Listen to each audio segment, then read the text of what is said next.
I believe it was. I gotta stop this, otherwise it hurts people's ears. I can find it real quick.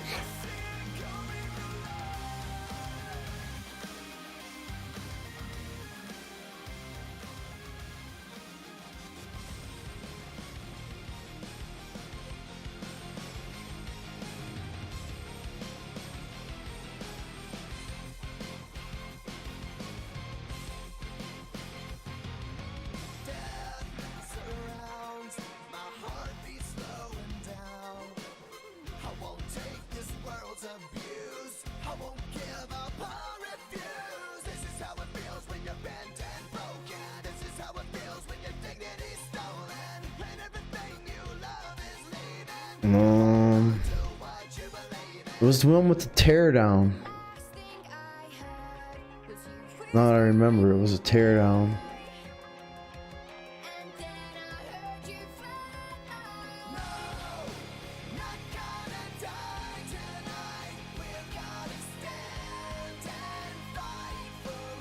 So many videos.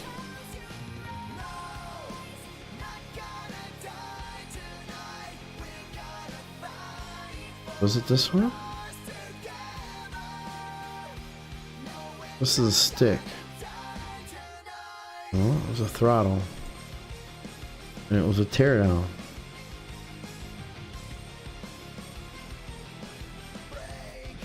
It was pretty recent, like last week.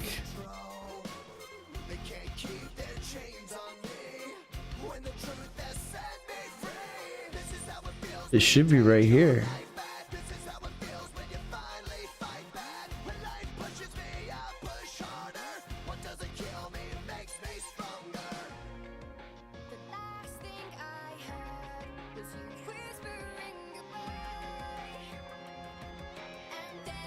You took the throttle apart and you're moving it around.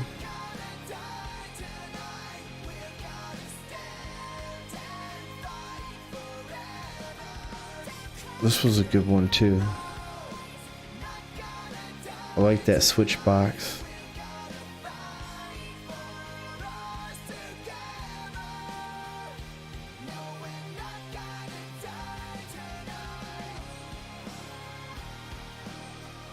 I'm pretty sure it was the Virpil throttle, not the VKB one. I don't know why the video's just not right here looking at me, because it should be like right here. Because it was like last week.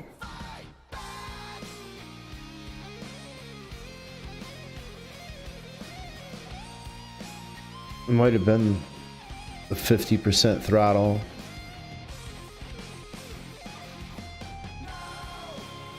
Yeah, what I'm thinking is the dent in the throttle might bother me. I think I'd much rather just go into the software and make myself like a 1-inch dead zone that's like almost impossible to miss. What do you think about that idea? Just have a big dead zone. Screw the indent. I mean, you're gonna know it after a while. It's gonna be, you know, it's your stick. I mean, you give yourself an inch, you can't miss that.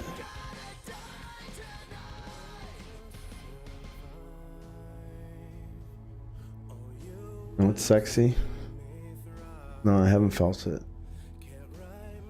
In July, I'll come feel it. Maybe we can get Mr. Giraffe to come out of his shell. Red Lear. Since he lives so close, get some beers. So I'll be staying for probably like at least a week, I think. I think I'm going to go to Niagara Falls too.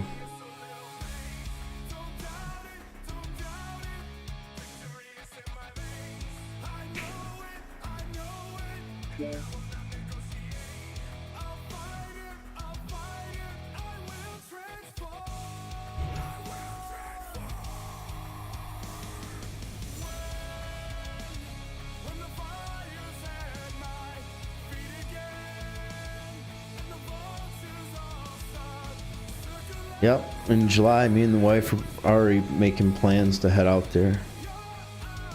Probably stay in the basement this time, so I can play with all the toys.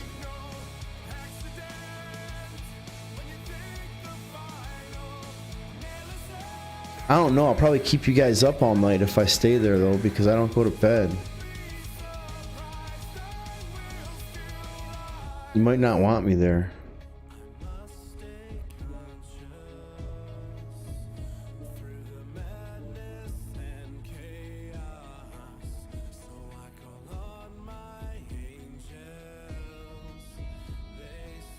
I was playing with this mech the other day. It was pretty fun.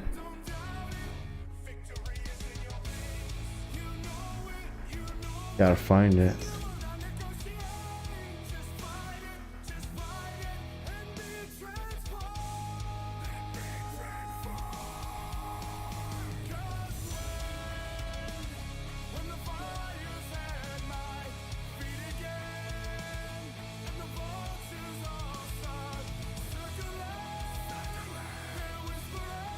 So in the picture of that cockpit, it looks like it's got a pretty decent keyboard tray right in the center, like where the steering wheel would go.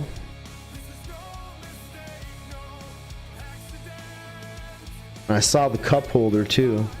I was worried about the cup holder because that's actually important in a cockpit. People just don't understand the importance of a cup holder in a cockpit.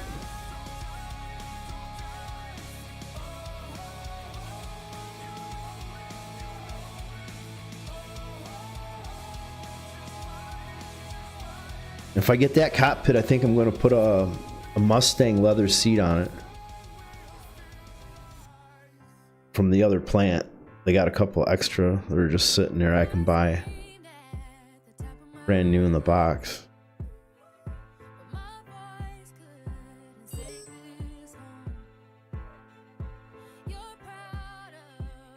A sucker would be badass with a Mustang seat. Cobra.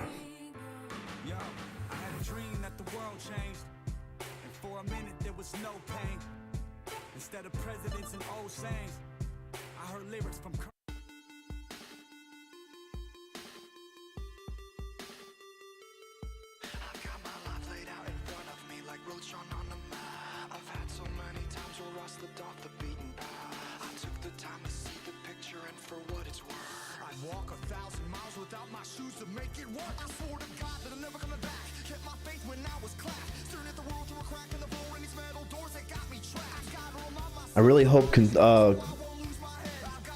what is it, server meshing's not a bust. I'm just thinking about if they can't figure that server meshing out, then everything's screwed. I don't even know why I worry about it, but I do worry about it. Probably shouldn't.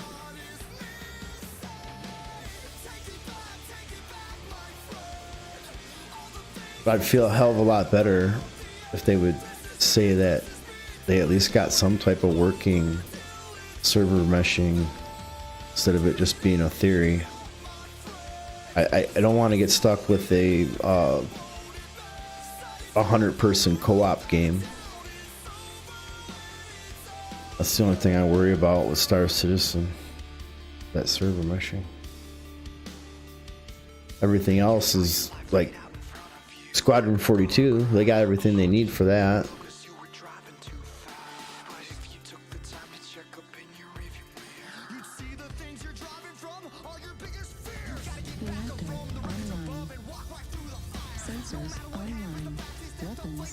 Man, this no copyright music kind of sucks.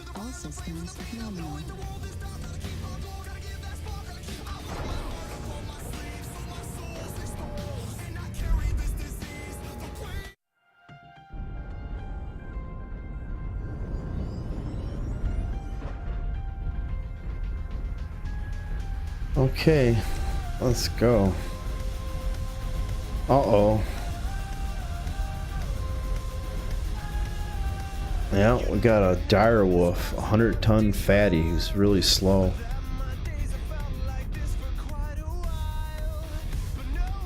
If I can get this big fatty to the freaking battleground in one piece,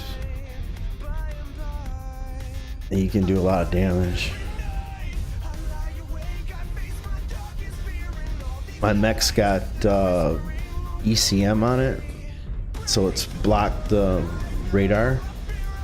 That's what those little eye symbols are above their heads. It means that they're in my protection.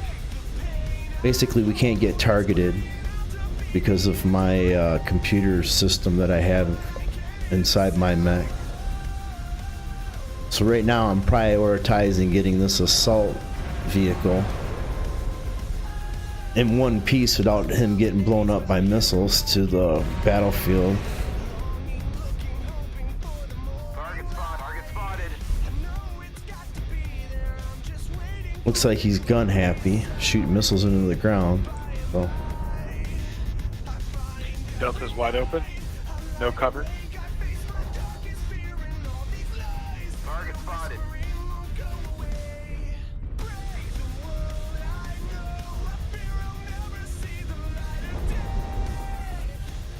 okay.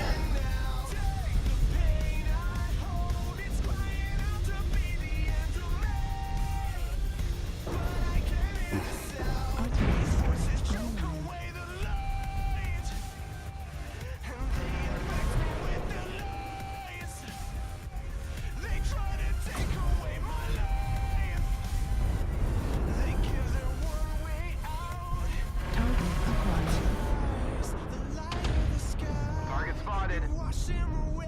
New target acquired.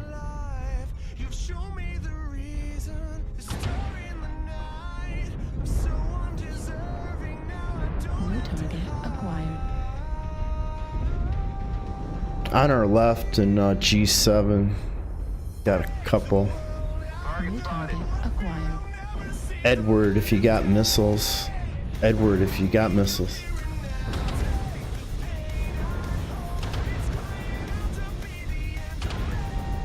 Target spotted.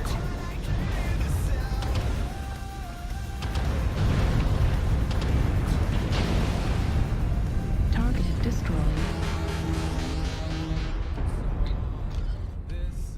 I think that mech ran into me for I don't know why.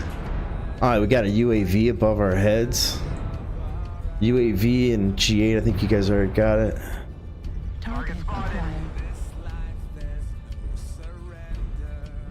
Okay. New target Okay, we got hit acquired. by this Arctic cat dude.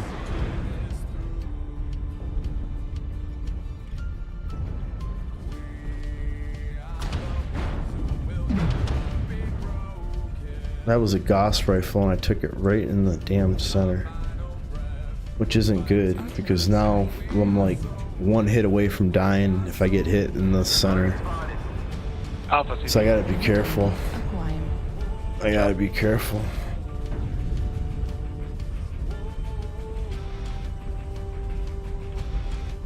New target acquired.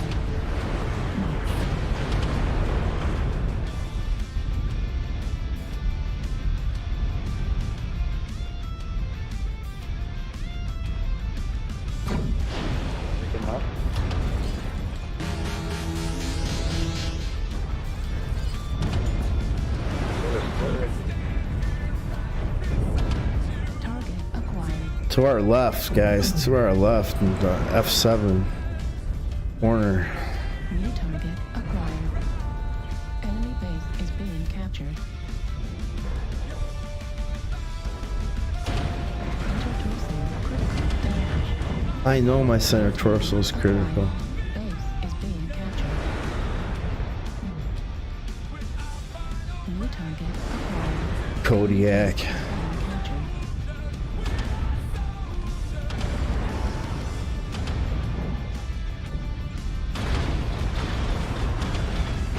Destroyed. Oh man. We're way outnumbered. We only got 3 kills. They got 7 kills. My team died on me. And then I got overtaken.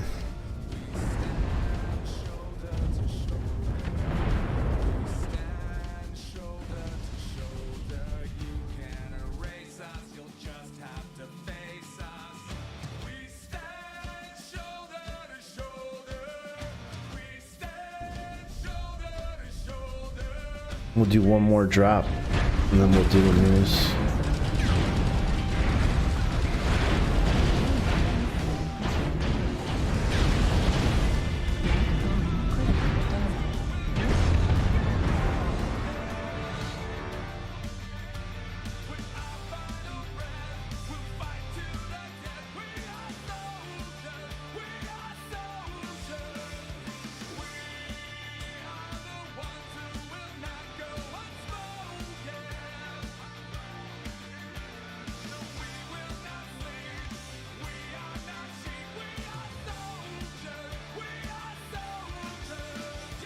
Hey, A-Corpse, how you doing, A-Corpse? You alright?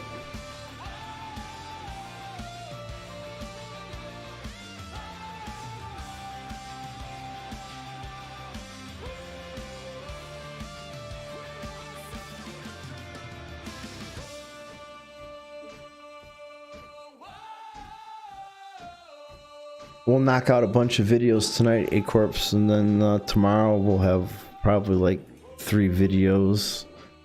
Couple lore, and then we'll do Mech Warrior. I don't know if you want to play or not, but you can play tomorrow if you want. Let's try doing some missiles. Missiles are fun.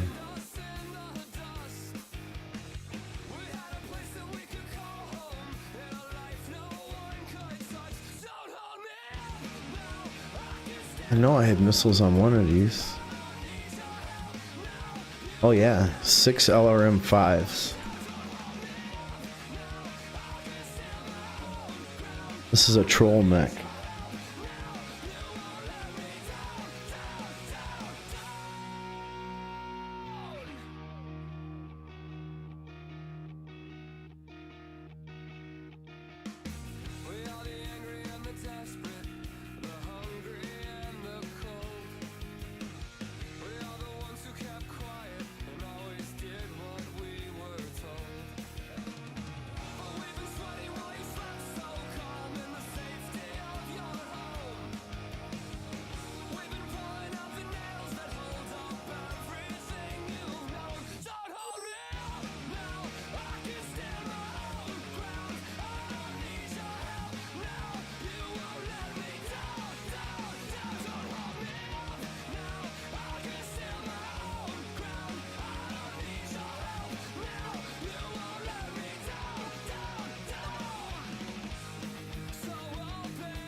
All right, assault. So nothing fancy going on here.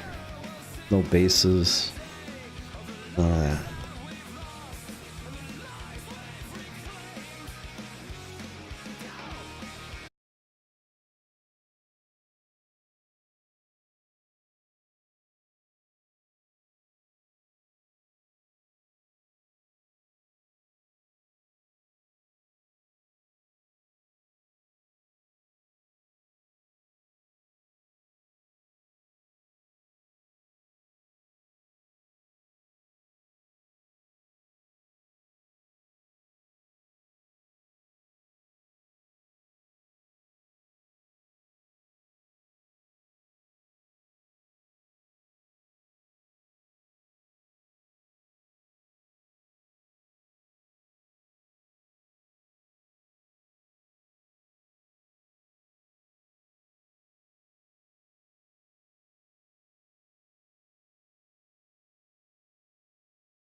Oh, lost them. Okay, going back for F. It's good. For the Atlas. I should have a good lock on Bravo. The Atlas. New target Pick 'em. acquired. You look at him, Okay, I'm Bravo. I'm Bravo. We still got more mechs on the left side now than the right. Target destroyed. Sucks to be them to split Bravo their down. group up. New target Atlas down. acquired. Okay, I'm going for F. I need help on the left side of where F is, guys. I'm coming to you We're right now. moving in on your missile boat. F's going down. Target destroyed. We got some good picks. Nice kill, you guys. Focus Kilo. Target acquired. Kilo, missiles out. Lost them. Damn it, sorry. New target acquired. Edward? Is Edward good? Echo's good. He's a big Mac. He's a forward.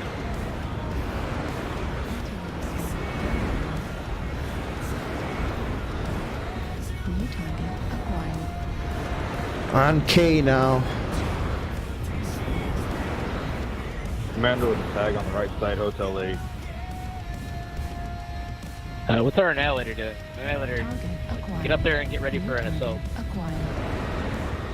On Lima. Annihilator is poured out. Nice. Ours you are there. guys. Acquired.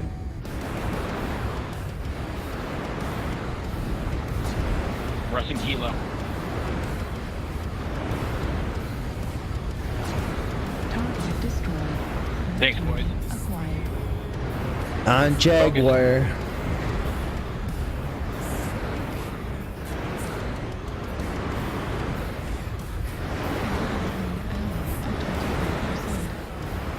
What the fuck is our annihilator doing? Acquired.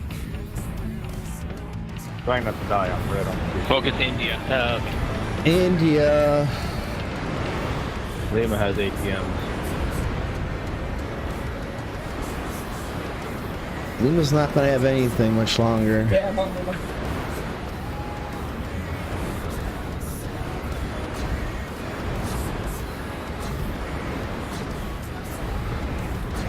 Target destroyed. New target India down. acquired. Lima.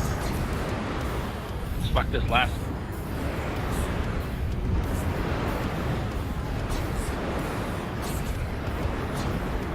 Target destroyed. Nice game, you Oh, guys. there's no more Good shit. game. Damn, I didn't get a single kill. And that's I did why it's a terrible troll that game. mech. I just ran around and got shot at the entire time. I bet you I got 12 assists on there. Off me. Probably some kills Oh, too. I did 1 kill. 1,000. Oh, I had 9 assists. I did about 6 guys off to the right side. 700 damage. 3 solo kills, 5 I shot 9 different Good people team. though. Thanks for the support. Appreciate it, boys. Yeah, it was a good game. Good Later, game, dude. everybody. See you guys. Hope you All get the right. next game. Twister blew it up. Blew it out of the water. All right, it's news time.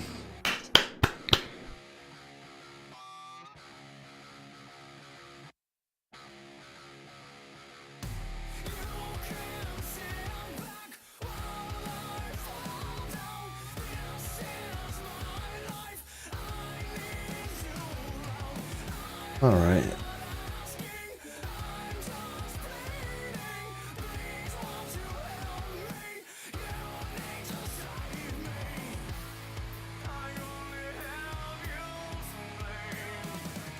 I figure this out real quick.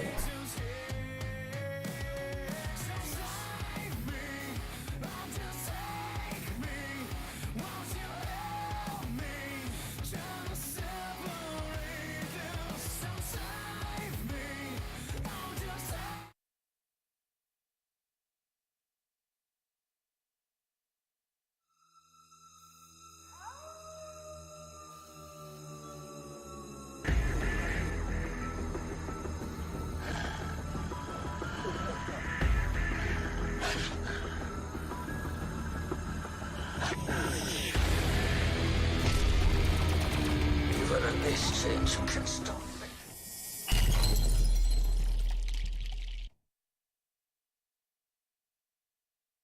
What did you upgrade?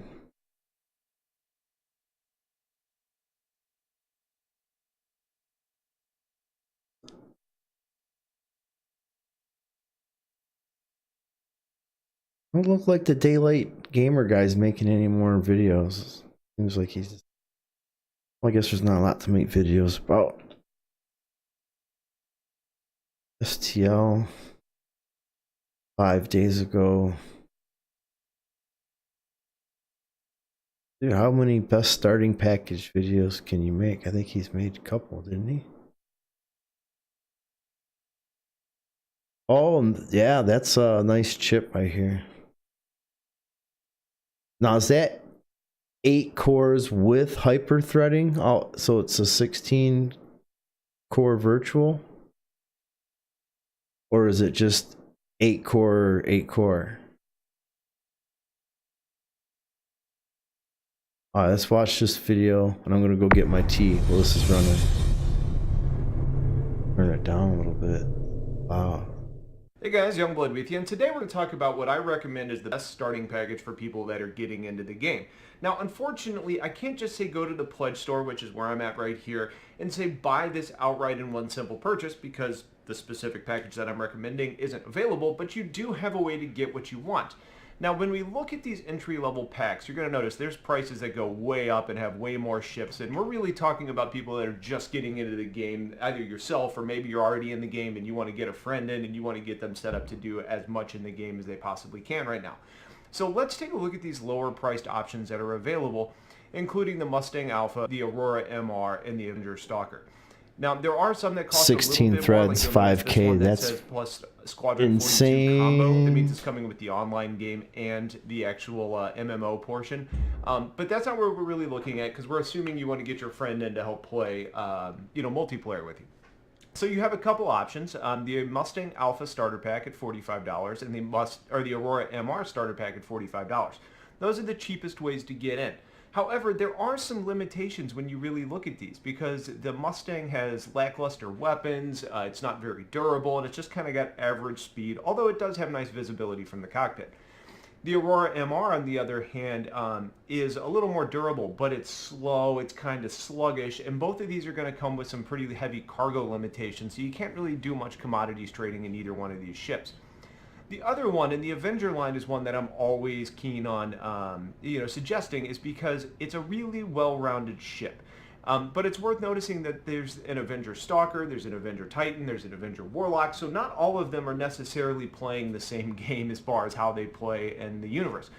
The one that's available here is the Avenger Stalker, and it's a really good ship. It's got nice weaponry, it flies fast, it's relatively durable, not extraordinarily, but it's a competent fighter. What makes this one a little bit more challenging is that in the cargo space in the back, this is the bounty hunting version, so you don't really have any place to put cargo. You have prisoner holding cells instead. Now, what you can do, and probably ends up being the best approach, is to really upgrade one of these Mustang Alpha starter packs, and I say the Mustang, and I'll show you that in just a second why, to an Avenger Titan. So ultimately, if this is the route you decide to go, you'd want to add one of these to your cart, and then you want to come back in here to the ship upgrade section of the store, which when it loads here in just a moment, you'll get to see. So we know the end ship that you want is the Avenger Titan, which is a $50 ship. Now, the reason, again, you want the Titan is you can see the back, it doesn't have any prisoner holding cells. It's just got these cargo plates, which means that you can do combat, you can do trading, you can do cargo. You've got the space in the back for doing all of those things.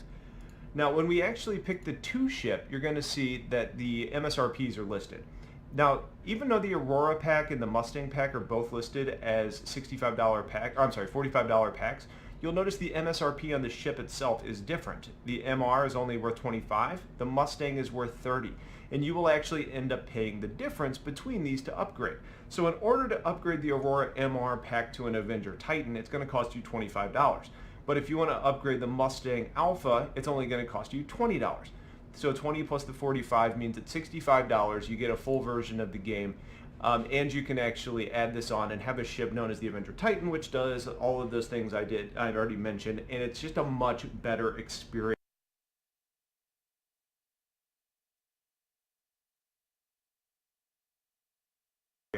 So if you've got somebody that wants to get in, I highly recommend you go this route, or maybe you're just kicking the tires on getting in to the game. But either way, this is going to be a much better, improved experience for anybody that's getting into the game, because they can experience more of the gameplay types that are available, as well as down the line potentially buying the holding cells to put in the back of the Titan and open up even another level of gameplay. So a fairly simple video, but I did want to walk people through that because I think there's a lot of value in people knowing this, especially if you're one. I like the Avenger Titan for a starter package, but I guess the Cutlass is double that. But for myself, I think I'm going to do the Genesis Starliner and hope that it prints money like Ben said. Wanting your friends to have a good experience. So if you have questions, please let me know. Otherwise, stay tuned for a lot more, and have yourselves a wonderful day. Take care.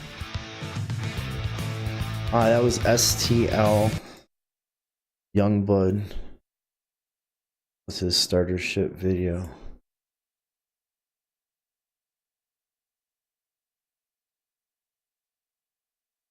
Then next, let's see if Tactical Advances got anything new for us this week. 3 days ago. Development and ships for 2019. All right.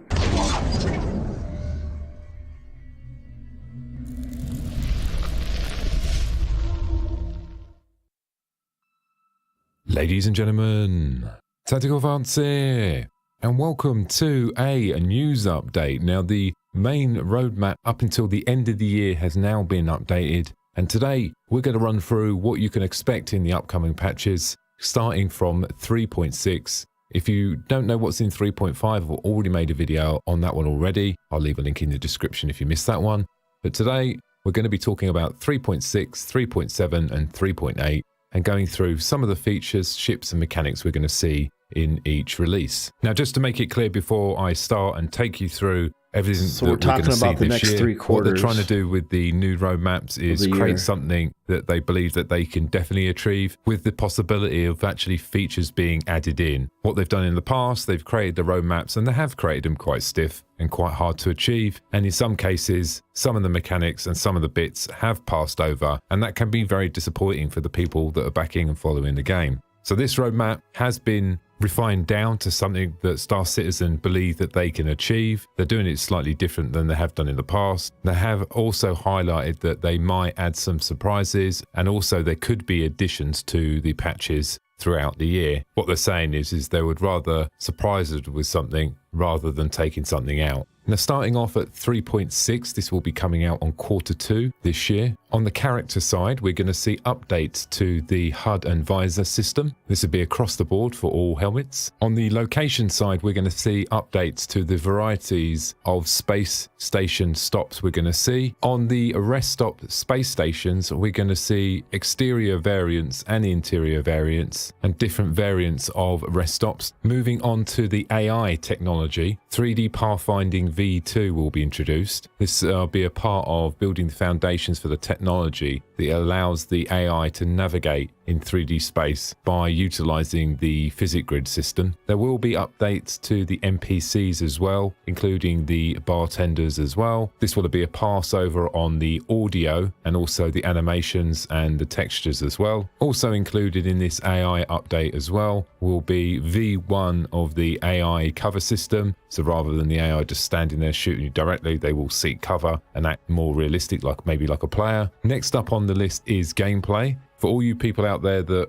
wanted to customize your weapons, that's going to be introduced into the game. This would include all sorts of different attachments, scopes, grips, allowing you to customize your weapons as well. You should be able to do this in real time. Next up on the list is black market economy. This will be 2 things. Firstly, anywhere that you go where there's a security desk or security station, they will check you for stolen goods. This will also introduce the ability to sell stolen merchandise. Now, this next one's quite a big one, and I'm quite pleased they've added this one because it does limit most of us of what we can do when you earn a bit of cash, and that is ship rentals. So basically, you're better rent a ship for a period of time. I think this is great because now if you come into the game with a small starter ship, earn yourself a load of cash, you can now go and rent another ship to earn some more money and maybe pay that rental payment and then maybe move up to a bigger ship. Pretty cool. Some small updates to the player free look system, also ragdoll improvements, updates to the way that the characters jump to make it a little bit smoother. Next up is ship degradation improvements v2. This will include two things. One,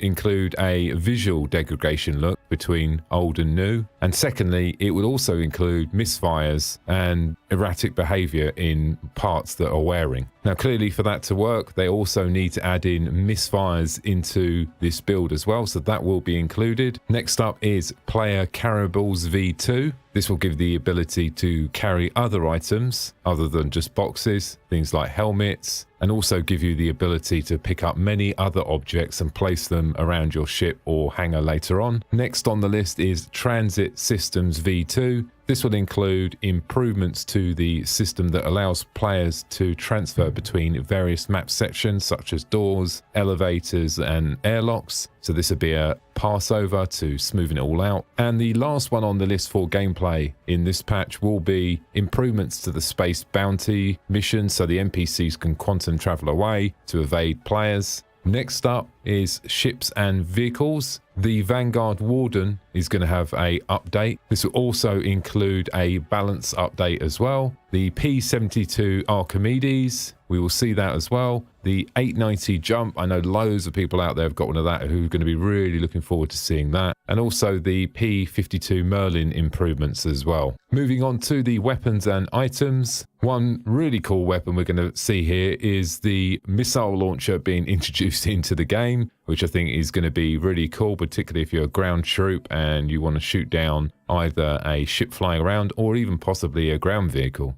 For handguns, we're going to get the S38 pistol, and for ship weapons, we're going to get the Max Neutron repeater. Probably one of the biggest ones here is going to be the client-to-server networking rework. This will improve the upstream part of the network responsible for communicating player actions from the local client to the server. This will pave the way for downstreaming improvements and solving a wide range of issues that we've experienced in the past. There's going to be a V2 update of the procedurally generated asteroids. I thought they looked pretty cool already. They're going to add some overall depth to it and to make a larger variety in the shapes, the distribution and appearance of the asteroid fields. This would also add volumetric fog elements, mineable entities, also creating ring patterns as well. So overall, this is going to make the asteroid areas look even better than they do look today. And the last one on the list, which is pretty cool as well, this will be ecosystems for the planets. This will also include ecosystem modeling at the point of a global planetary level, and also several improvements to the terrain blending. So this is probably pulling it in line with the weather system that planets will have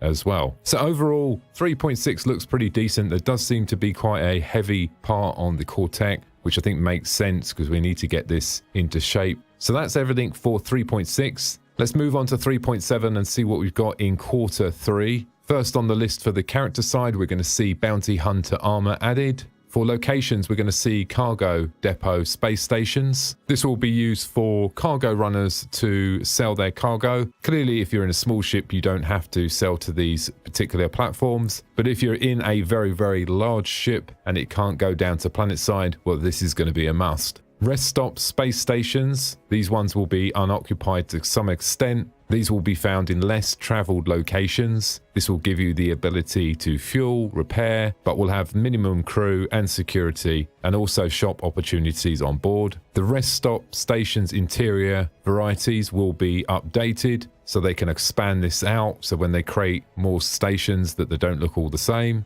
Moving on to AI, we're going to see more NPC improvements to the shopkeepers. FPS combat weapon types, adding the ability for combat AI to engage players using a wide variety of weapons. Next up is advanced gunship defense maneuvers. I'm not entirely certain what this actually means. It does say implementation and balance of defensive maneuvers that gunship pilots will perform on detecting fire to prevent extensive damage to their vessel. Maybe that's giving you a clearer understanding of what modules on the ship are taking heavy damage so you can maneuver the ship. That's my guess. I think we need more information on that though. Next up on the list is gameplay.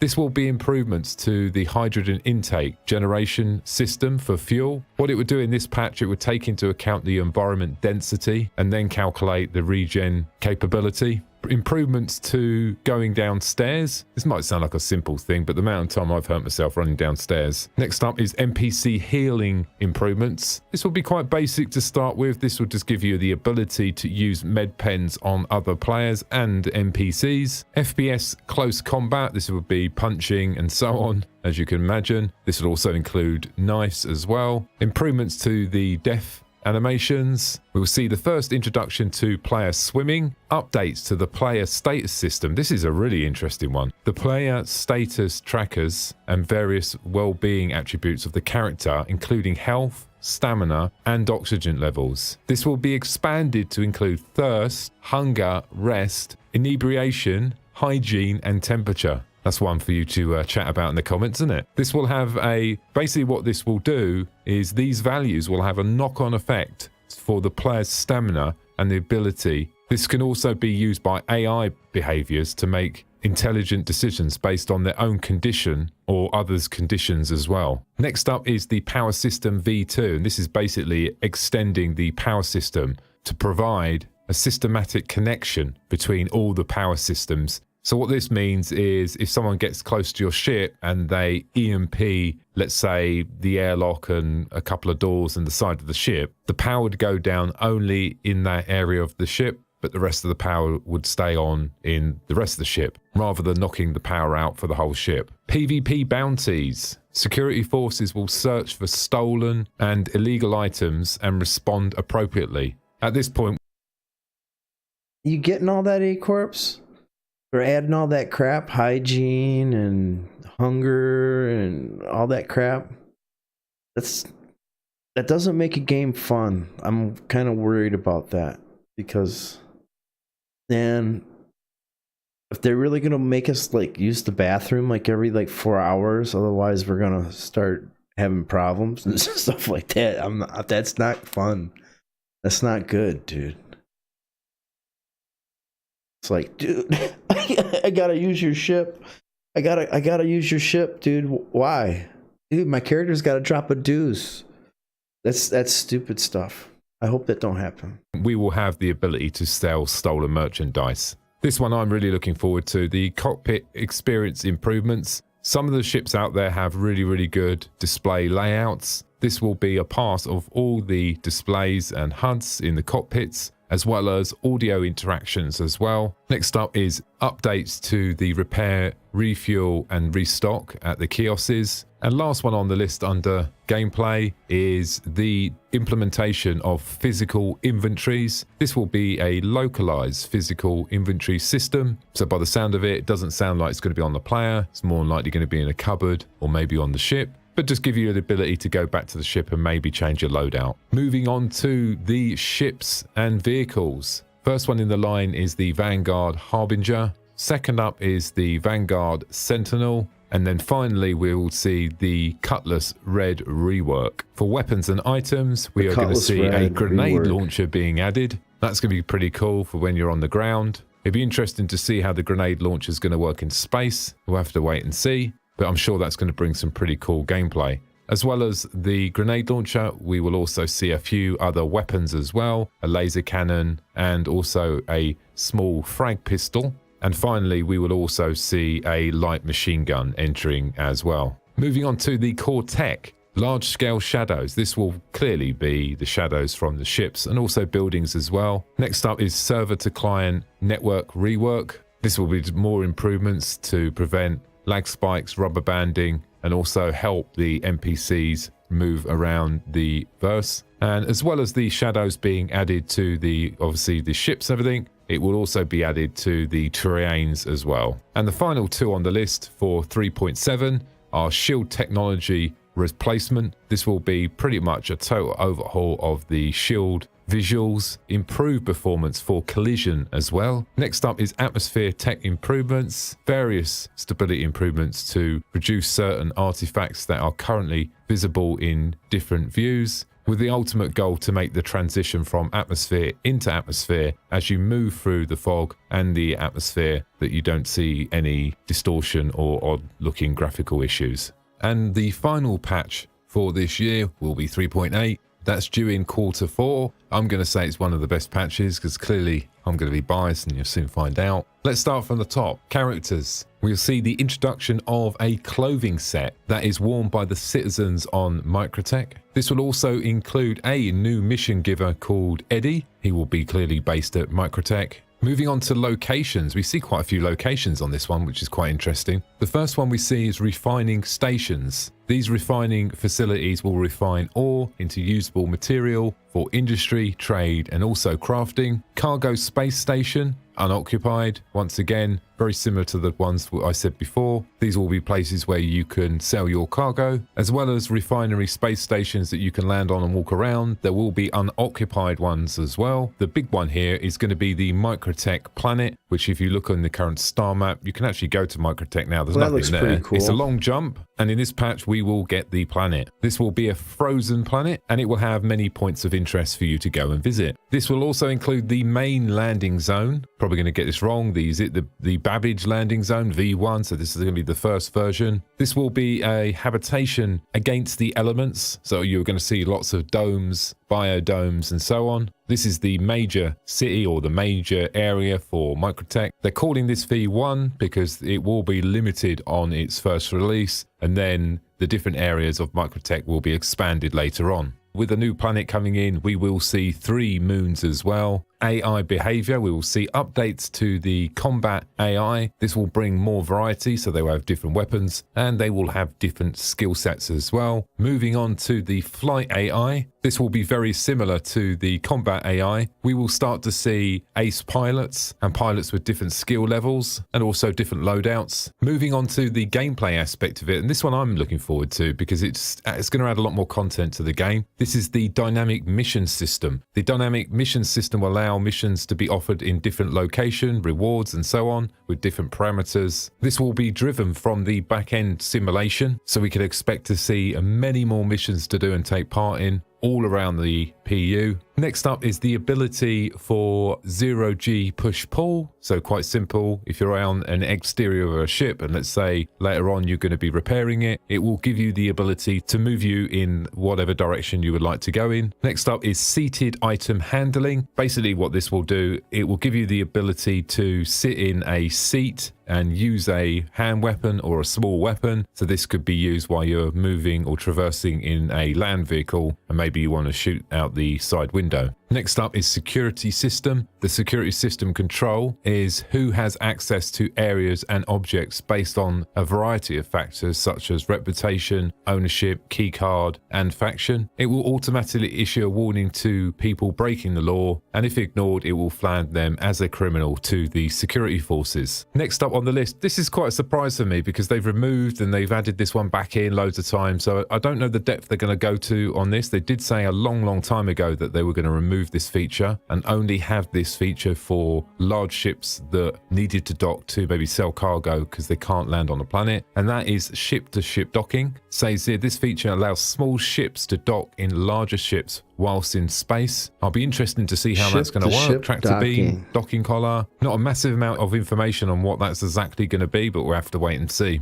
Next up is Vehicle HUD V4. This once again will be a repass of all the HUD systems, making sure that they fit correctly and also aligning them to make the transition smoother, so it can also cater for the scanning and pinning features. And this one here, I know loads of people are going to be looking forward to this one, and I'm looking forward to this as well, and that is Salvage V1. That's the design and implementation mechanic required for players to be able to strip materials from ships' hulls. This system will be designed to accommodate players who are on foot or in a ship. Players will be able to scan the environment and find salvageable debris. Once harvested, unrefined materials can be sold to a kiosk. Really looking forward to giving that a go. That sounds really cool. And I know lots of people out there with the salvage ships as well that are going to be pleased to hear that. Moving on to the biggie now, and that's the one I'm definitely looking forward to. And I know that loads of people out there are going to be looking forward to this. And that's the ships in this lineup. The first one we got is the Asperia Prowler. Lots of people looking forward to that. Looks like a really cool ship. Fantastic fantastic design. Next up is the Cutlass Blue Malfunction there. rework.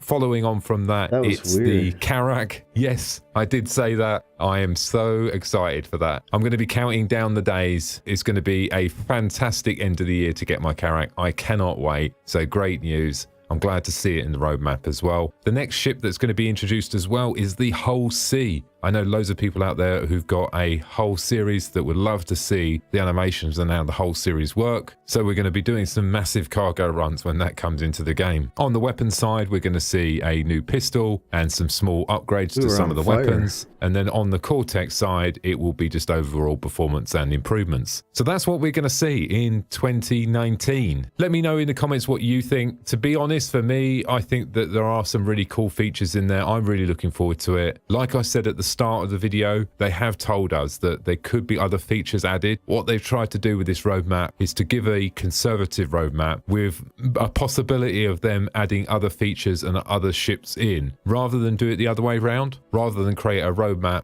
that is challenging to achieve and then having to take things out because it's not practical or there's been other blockers in the way, and clearly we know what happens then. It disappoints people. So what they're doing is they're going with quite, I would say, a light roadmap, but they're leaving it to the point where they think they can definitely achieve this. And then outside of that, there also could be some other features and other cool stuff coming in between now and the end of the year, what's not in the actual roadmap. Let me know in the comments what you're really looking forward to this year. Is it a ship? Is it a mechanic? Let me know in the comments. The last thing on the agenda today, if you're looking to join a Star Citizen organization or just come out and hang out and chat about Star Citizen, check out the link in the description below. That's it from me. Thanks for listening, and don't forget to subscribe. Bye now. All right. Tactical advance. Basically, the whole breakdown for the year. The better part of the year. 3 quarters out. Awesome stuff. Okay. I'll put his link in chat. Let's see what Montoya's bringing to the table this week. He going to rip somebody apart for doing something? Star Citizen video makes Reddit front page. Okay. Star Citizen roadmap update. Okay. State of the Squadron 35 4 days ago. Okay. Oh, damn. They're all kind of important, but they're all short. So. State of the Squadron 35. For all the testies out there, here's your squadron. Ladies and gentlemen, update. welcome back to State of the Squadron number 35. State of the Squadron is a show where I talk about things happening in and around Star Citizen and this glorious organization called Test Squadron, which is a great segue into the, well, our merch page. Because if you want to be as glorious as me, glorious, you cannot, because I was born this way, but you can buy a hat. So there it is at test.gg/merch.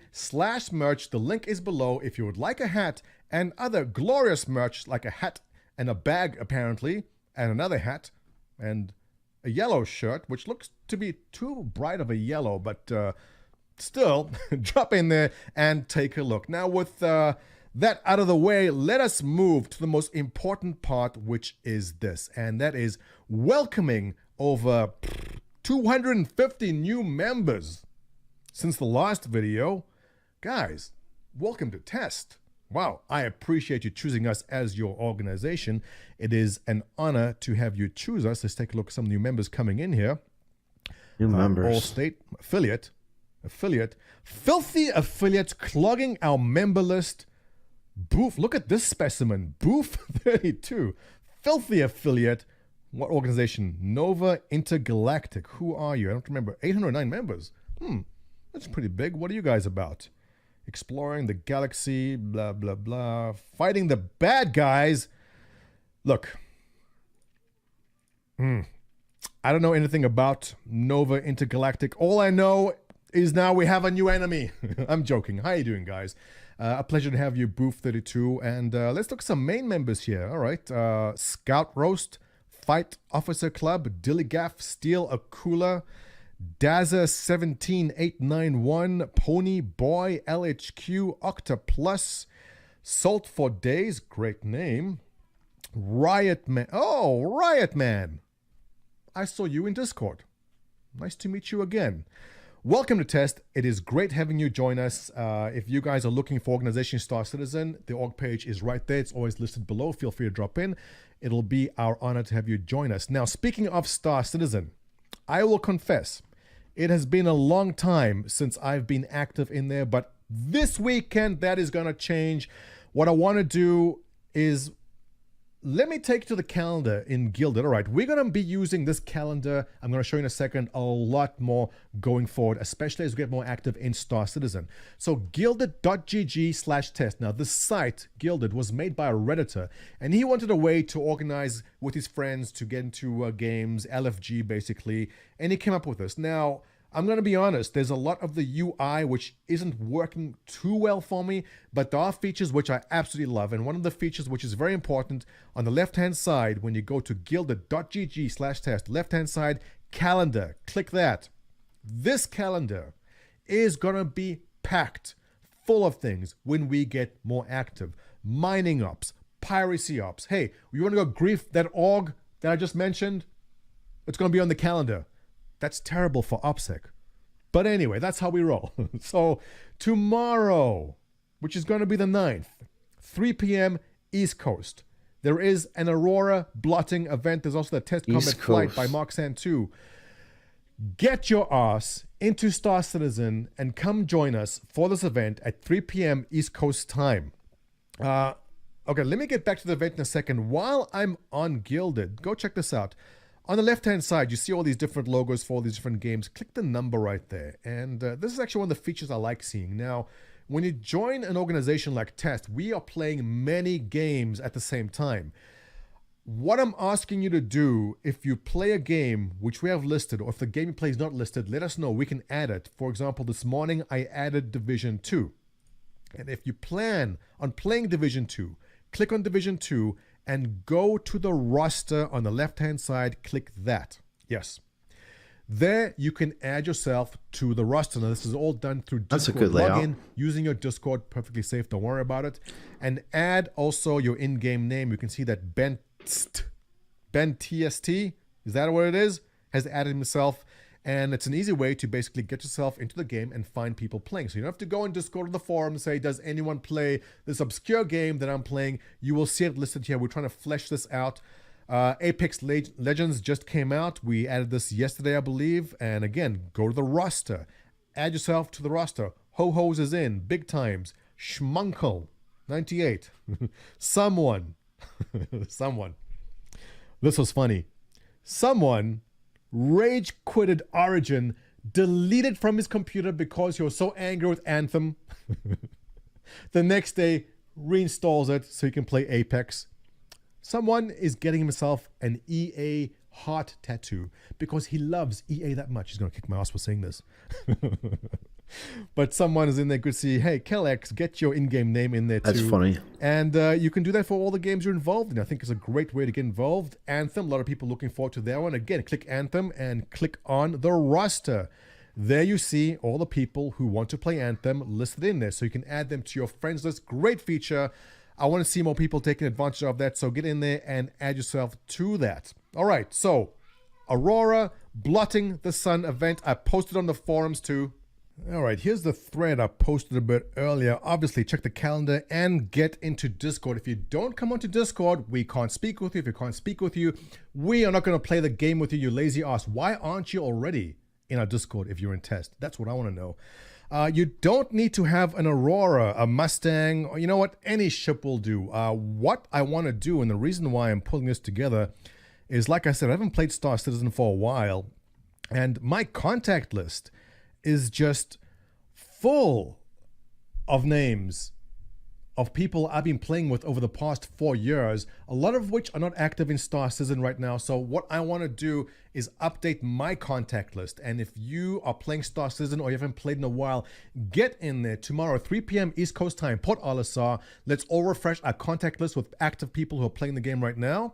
And we want to get some fun event going now. Mark Santu was going to have combat ops, but I think he's going to postpone that while we pull off our shenanigans. But it did give some good advice. That is, add me to your contact list. My name is Montoya, and it's written right over there. I will be on early, so we can all meet and add each other to our lists. Please read through his tips there. It helps, but also be aware. And I know a lot of people are surprised the first time they come to an event. Nothing happens quickly. It takes so long. There's always one guy who shows up who doesn't know he needs to wear his helmet in the airlock. There's always someone who shows up and goes, well, I don't know where to buy a helmet, or I don't know how to pull up my ship. It's going to be like herding cats. It always is. So get in there early. I'll be there at least an hour earlier, and let's set up. If you have any plans at 4 or 5 p.m., cancel them. It's not going to happen. This is going to take a while. In fact, I will be shocked if we get out there by 5 p.m. So get in there. I will see you all at 3 p.m. or earlier. I'll add you to my list, and we can have some fun and get some stuff going. With that, I think I've covered the most important things, but I do want to thank my Patreon backers. Ladies and gentlemen, on my Patreon backing list right over here, thank you all for your continuing support. You guys are what make this studio and everything that happens here possible.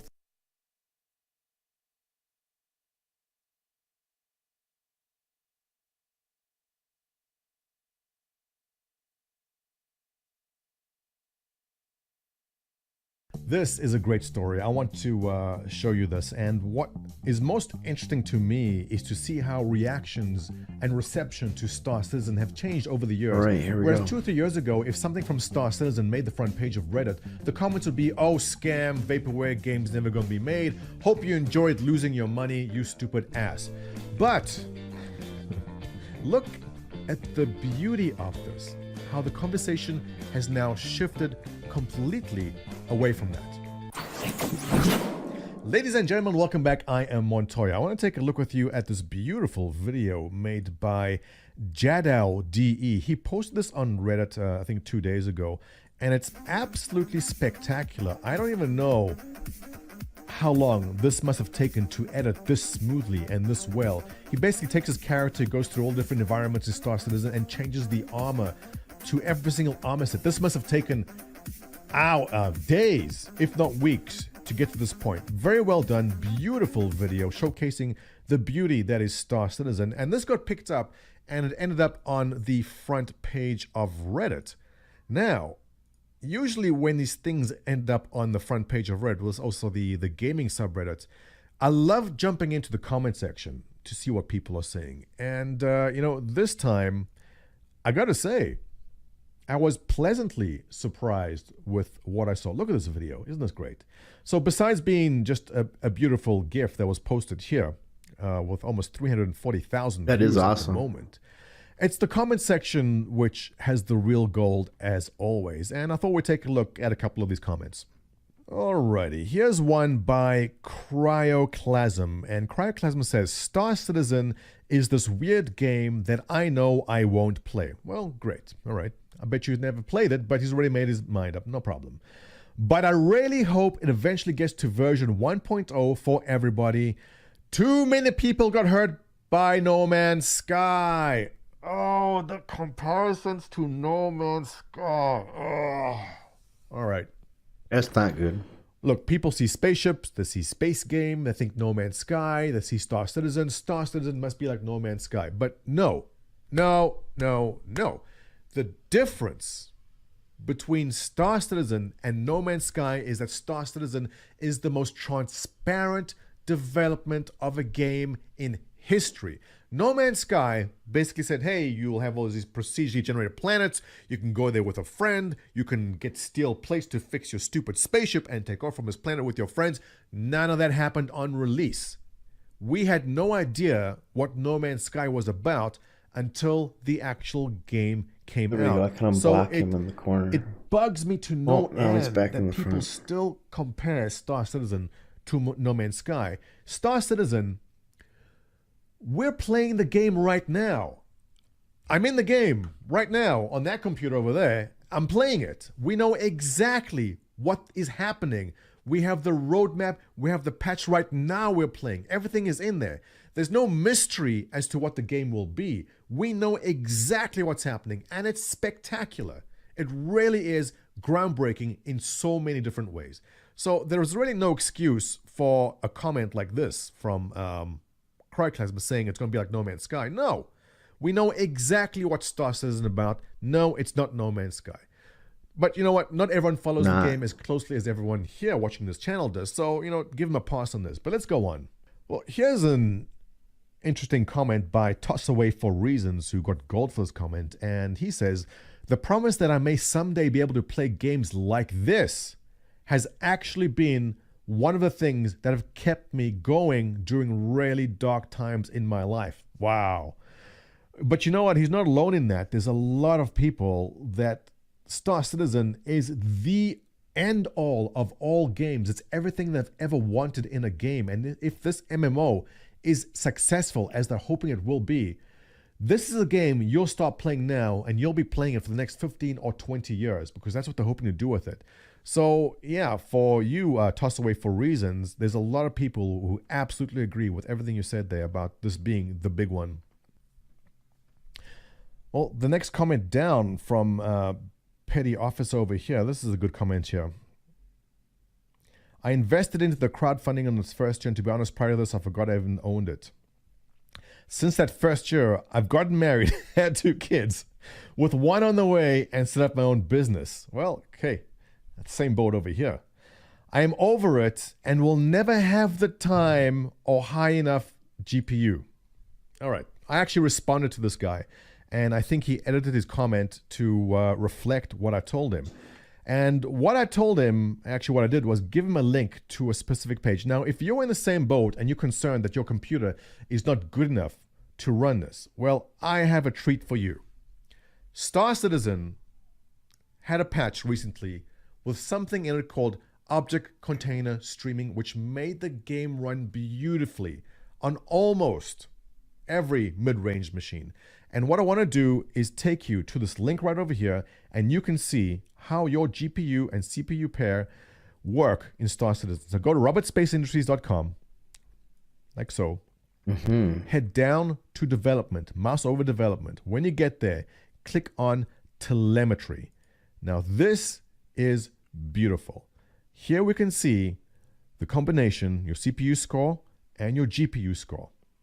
Now, I come in somewhere around this area here, but you can see exactly how CPUs and GPUs are working together and what kind of frames you can expect. For example, this guy right here. Now, this is live telemetry. This is updated over the last 24 hours. Every single person that plays Star Citizen is contributing to this data right here. So let's start on the low end here. Here's a guy with an Intel Core i7-4720 at 2.6 gigahertz running a 960 mobile. Okay, this is a laptop, no doubt, getting 17, which is terrible. But that's what you get with this combination. Now, let's move up to this blue area. Here is an Intel i7-6700K at 4 gigahertz with a 1070, getting an average of 51 frames.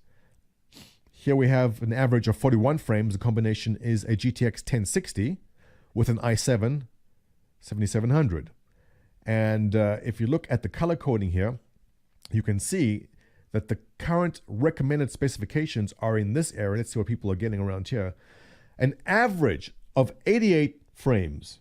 If you have an i7 8700 at 3.2 gigahertz with a 2080 Ti, okay, 2080 Ti, that's a monster card. But that is spectacular to get an average, meaning sometimes it drops down to about 60, sometimes it goes up to 120, an average of 88. So if you're concerned if your computer can run it, head to this telemetry site. The data is live, updated every 24 hours in this particular chart right here, and you can see where you should be lying based upon your combination. Very useful tool, and that is what I did pass to this individual here, Proton Dog. And he did edit to say, So I've been reliably informed that the slow performance was related to the netcode has been hugely improved. It's exactly it. And I'll give it one go once more. Well, Proton Doug, looking forward to seeing you in the game. Those of you that are curious about Star Citizen, please feel free to drop by the Star Citizen subreddit. Lots of very helpful and useful information there for you. If you enjoy this kind of content, by all means, please subscribe to the channel, give it a thumbs up, and your comments and questions below as always. See you in the next one. All right, that was Montoya.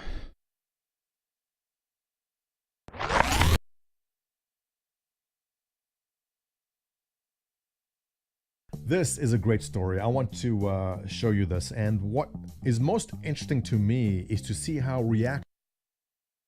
Okay, here's a link to him in chat. And then next up, we're going to have Minion Soldier.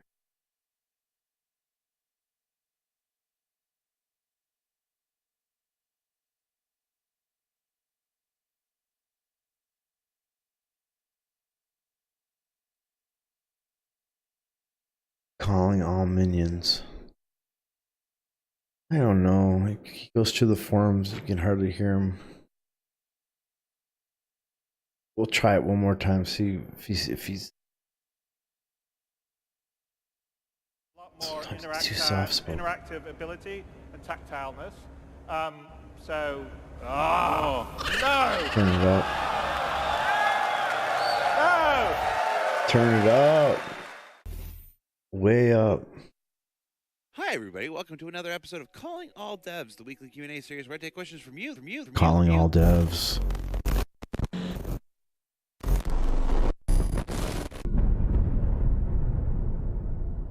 All right. We get started right away with this entry by K.A. Snark.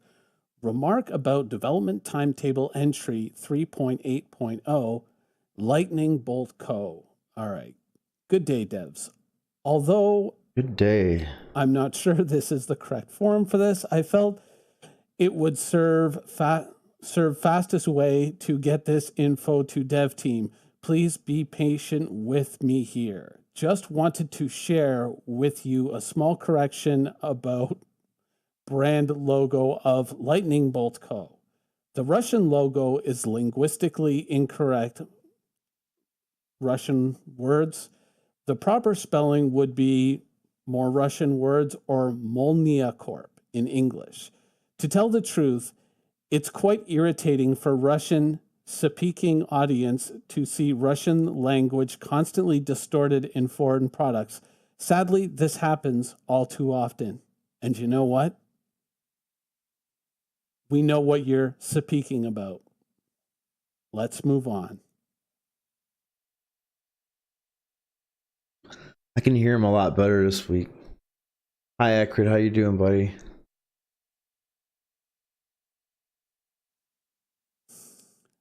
Let's see here. What do we got? Anything planned for traders? Golden Gunner asks, anything planned for traders?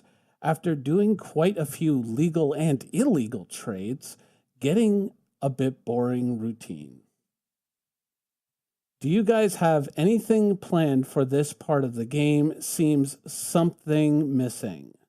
Not long ago in chat was given great idea. Don't know if that is coming from you guys or not. Example, Port Olisar gun shop. Looks like we have unlimited access to it, but should have to have a stock. I really am understanding what that Russian guy was speaking about right now. But should have a stock level. And okay, so basically fattening up trade by allowing us to restock stores, or maybe as stores stocks run lower, prices go up. As far as I understand, specifically to stores and the stock that they carry, I'm not sure if they've ever implicitly stated that they're going to go to that level and allow us to trade like that. I don't see why it wouldn't be there, to be honest.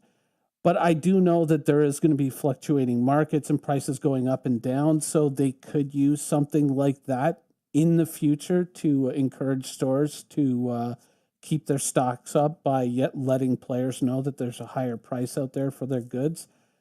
But I think that that's probably a down the road implementation. I think right now they're just trying to get people used to the idea of you go over here to buy these, you go over here to buy those.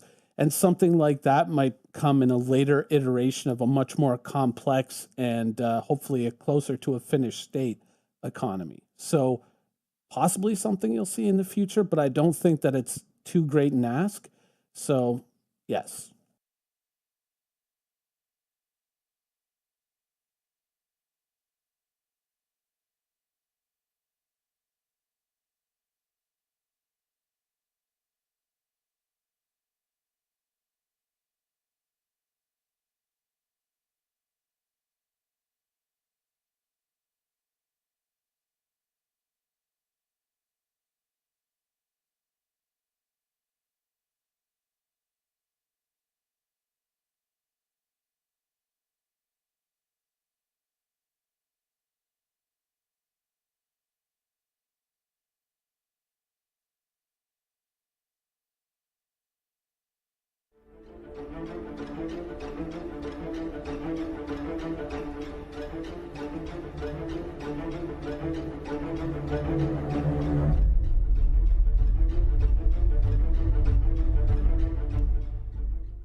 Greetings and welcome to the Blastcast. I am Jairus, and with me as always is my brother-in-arms, Lightning Dragon. Pew pew ka-choo. For this show, I am trying a different mic setup, so let me know down in the comments below if you feel this is clearer than the standard mic, or if you like the old one better. So let's get into some Star Citizen news.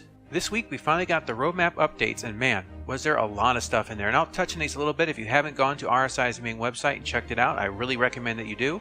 The roadmap has been updated to 3.8. This year is going to be huge. We're going to be seeing some great things like ship-to-ship docking, ship-to-station docking, Vanguard and Cutlass variants, the 890 jump, the Hull C, storage and refinery stations, both manned and unmanned. I'm not sure if unmanned... I like this mic, but it's a little loud. If I turn it down, then we can't hear Lightning. And means players or organizations can take them over for themselves, but that would be amazing. I'd like to see station-to-station docking. Hey, what do you think? You'd be flying stations? Yeah, freaking what is it, Space Engineer style. Now, of all the updates, 3.8 seems to be the most ambitious of all of them. The patch should include ship-to-ship docking, refineries, unmanned cargo stations, Microtech and its 3 moons, the new Babbage landing zone, dynamic missions, mag boots, zero-G push and pull with our hands and feet, using handheld weapons while riding a vehicle, the first iteration of salvage, the Cutlass Blue, the Carrack, the Hull C, and the Prowler. It looks like this year is going to end with a heck of a bang. That's a lot of stuff. Oh yeah. Now Aaron Roberts explains the schedule a bit more in the Reverse the Verse segment, which we'll be covering in a few minutes. So before we talk about Reverse the Verse, let's get into Around the Verse. No! The first thing they showed off was the work that's being done, updating the AI to utilize the new flight model. Now, the Connie they showed was basically only trying to broadside. The AI does not seem to be fully utilizing the potential of the ship, because if you have seen or flown a Connie, you know that most of the weaponry would be effectively used pointing towards the enemy. CIG should actually watch how players use the new flight model, and then design the AI to work along the same lines. This would pair up well with their promise that it would be hard to distinguish AI from players. They could also do a system where it knows how much firepower is in certain cones of fire, so it'll try and keep you in that cone. So a ship that has just as much firepower left or right doesn't matter, as opposed to a ship that has more forward-facing weapons. Right, see, because the Connie has those 4 guns that's controlled by the pilot right now. Hopefully, eventually it's controlled by someone else, or it's automated gimbals. And you have something like 40-something missiles, all pointed forward as well, and facing forward, both turrets can hit the target. So a large ship like that, which is clearly not going to be dodging a fighter, would probably want to decouple and then rotate right then and there to keep that fighter basically at bay. Now, if there's multiple fighters, that's a more complex issue, but at the very least, that one-on-one fight, that Connie with all that firepower pointed forward would have rained hell down on that Gladius. It almost seemed atmospheric the way that they were flying it in space. Which the devs do constantly. It's a little bit of disconnect there, but hopefully they get it nailed down and figure it out.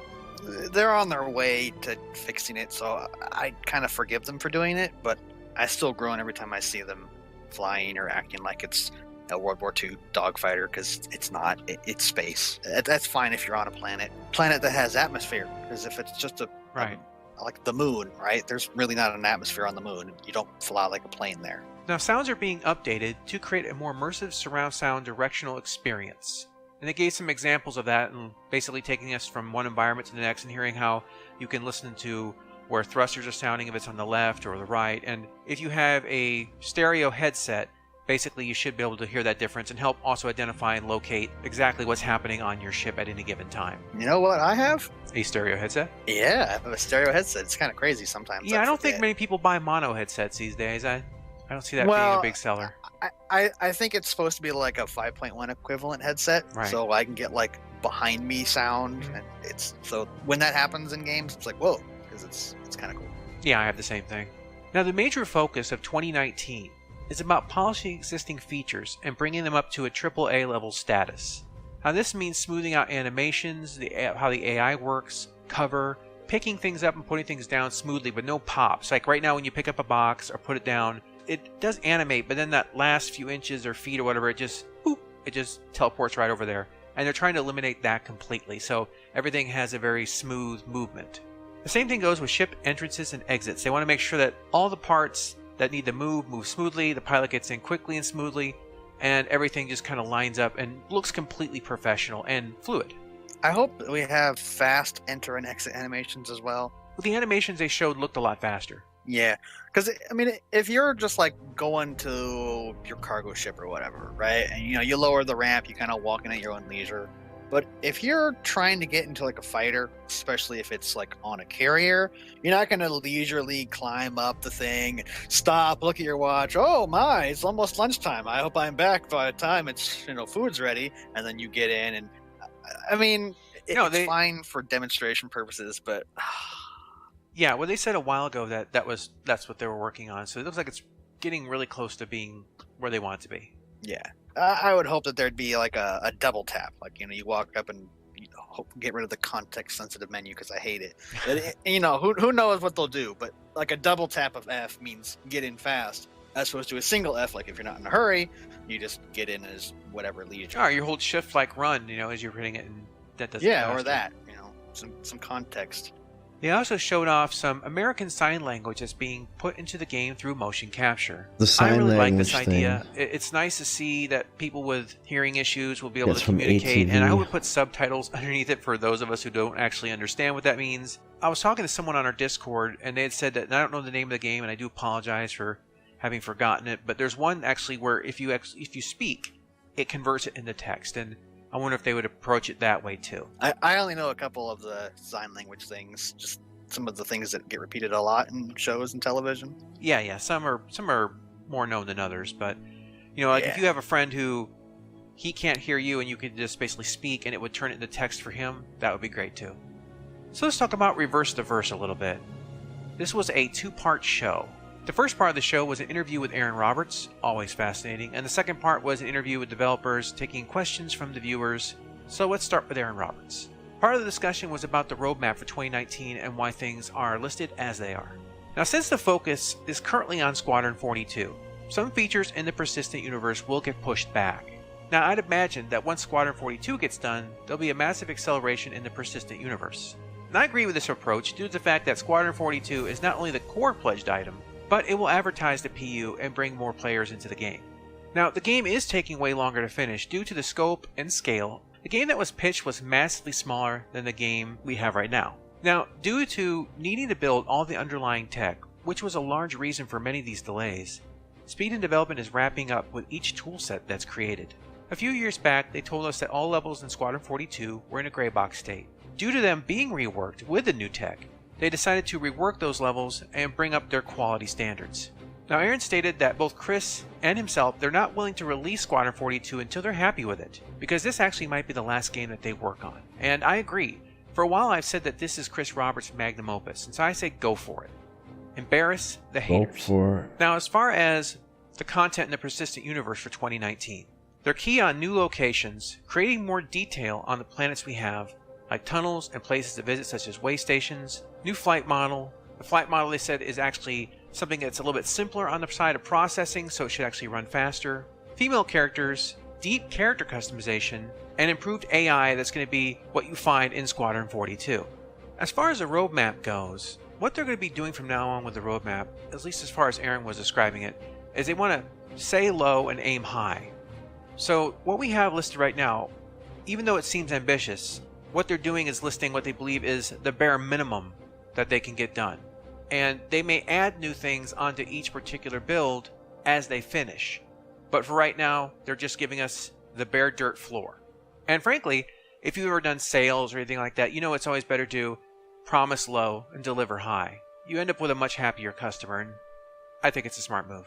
It reminds me a lot of the Subnautica development, where they had their roadmap, not in the same kind of roadmap. Some really good footage. It was more of a this Some is crazy what's done, monitor blur this is what going on needs to there. be doing, and this is what we have planned. And they'd update it so that anyone who was following the game development could go in there and look. And they had a lot of things that you would see that it was being done, but then it got pushed to do later, or all of a sudden it was in the done state, and then it was like in the next version. And that kind of reminds me of them saying that they're gonna promise low and then deliver high, because this allows them to do what they need to do to make the game good or playable, whatever kind of phrase you want to use for that. And then if something else gets done that was maybe not quite ready, they can just toss it in there and say, oh, by the way, this just happened to be done at the right time. Exactly, it's kind of like a bonus. While they may finish some tech for Squadron 42, it may not show up in the Persistent universe until later. The reason for this is that they have to incorporate it into the mechanics of a multiplayer game, and that does involve additional work. Another statement that he made is about the upcoming Evocati build. Now, Aaron stated that Evocati may be opened up earlier for testing a new flight model. So it sounds like, from what I was gathering, they may actually take maybe the current build we have, put the new flight model in it, and have us test it in a more stable environment, like 3.4 plus new flight model. He didn't say that specifically, but I would imagine that's how it would apply. No ETA yet exactly when that will be. Soon, TM. There's the ETA.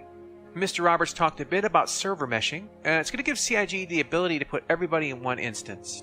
Now, dynamically, the servers can control the amount of people that are shown in an area. For example, if there's a bar with 100 people in it, it may take several servers to go ahead and spin up and handle all that data. If you're in that bar, you'll see all those people. But if you move outside of that bar, you'll be transferred to a different server, and the people in the bar no longer matter to you, and you're now underneath the control of a different server. This scaling of servers will allow the game to show exactly what it needs when it needs it, and kind of keep the latency and everything down, I would imagine, quite a bit. Now, once they get the servers to pass data between one another, they'll start working on building the dynamic part of the meshing. The ability to have this kind of tech should make the game run a whole lot smoother. And as we talked about a little bit earlier, I don't think it was recorded. It was right before we recorded. Did mean that you wouldn't have to worry about waiting for an open server. If your friends are already playing, and then oftentimes when we do our tests, it's not like, oh well, I logged in first, and no one can join that server. So whoever logged in first and got eager and jumped into play has to log out, and then you form a party, and then you have to go in at once. And it's a little annoying. So doing this, like maybe I woke up early, I wanted to play because the game was fun and playable, and then Jars wakes up and he's like, oh, you're playing? You can just join, and we're in the same instance because everything's the same. It's all one server, more or less. Yeah, that will eliminate a lot of headaches. Yeah. Now, the second part, there were some That'd be questions. awesome. Not going to go over all of them, but some of the ones here I thought that were worth talking about. Someone asked if there are going to be any natural disasters in Star Citizen lore, and will they happen in the game as a dynamic event? The dev stated that there were some natural disasters on Earth and some other planets, and as far as dynamic goes, there's no firm plans on that yet. I personally had a feeling that Earth would probably have some sort of disaster in its history because it would keep the developers from needing to be pitch perfect about everything on Earth, and it would be way too much to ask them to make a perfect recreation at 1/4 scale. So yeah, I figured there'd be like, I don't know, maybe we had our. Didn't we just see this a second ago? I don't know. Well, think They're about running a Las video Vegas, loop here right? They or what? blow up hotels all the time there and rebuild them. As buildings get old, they are taken down because they're not safe anymore and rebuilt. So if you're talking about 1,000 years in the future, I don't think we're going to have buildings that are 1,000 years old. No. And plus, you could have asteroid impacts, and you could have wars and all sorts of things, and earthquakes, and all sorts of, there's just lots of things that can come into factor, and it will change a lot of things. Now, they ask if there's going to be any new civilizations that come into the game. They stated they really can't answer that, and that might be because either they don't know yet, or they do know and they just can't say, which is the equivalent of, in my opinion, there's probably going to be new civilizations. I mean, that's part of exploration. You're going to be finding these... Boldly going where no one has gone before. Yeah, they already stated that there are going to be systems that nobody has come across. So, there may be a certain point that we stumble across, the Borg, so to speak, and even the band will go, we need to side with the humans. Oh my God, the Borg. Who knows? I'd love to see more playable races.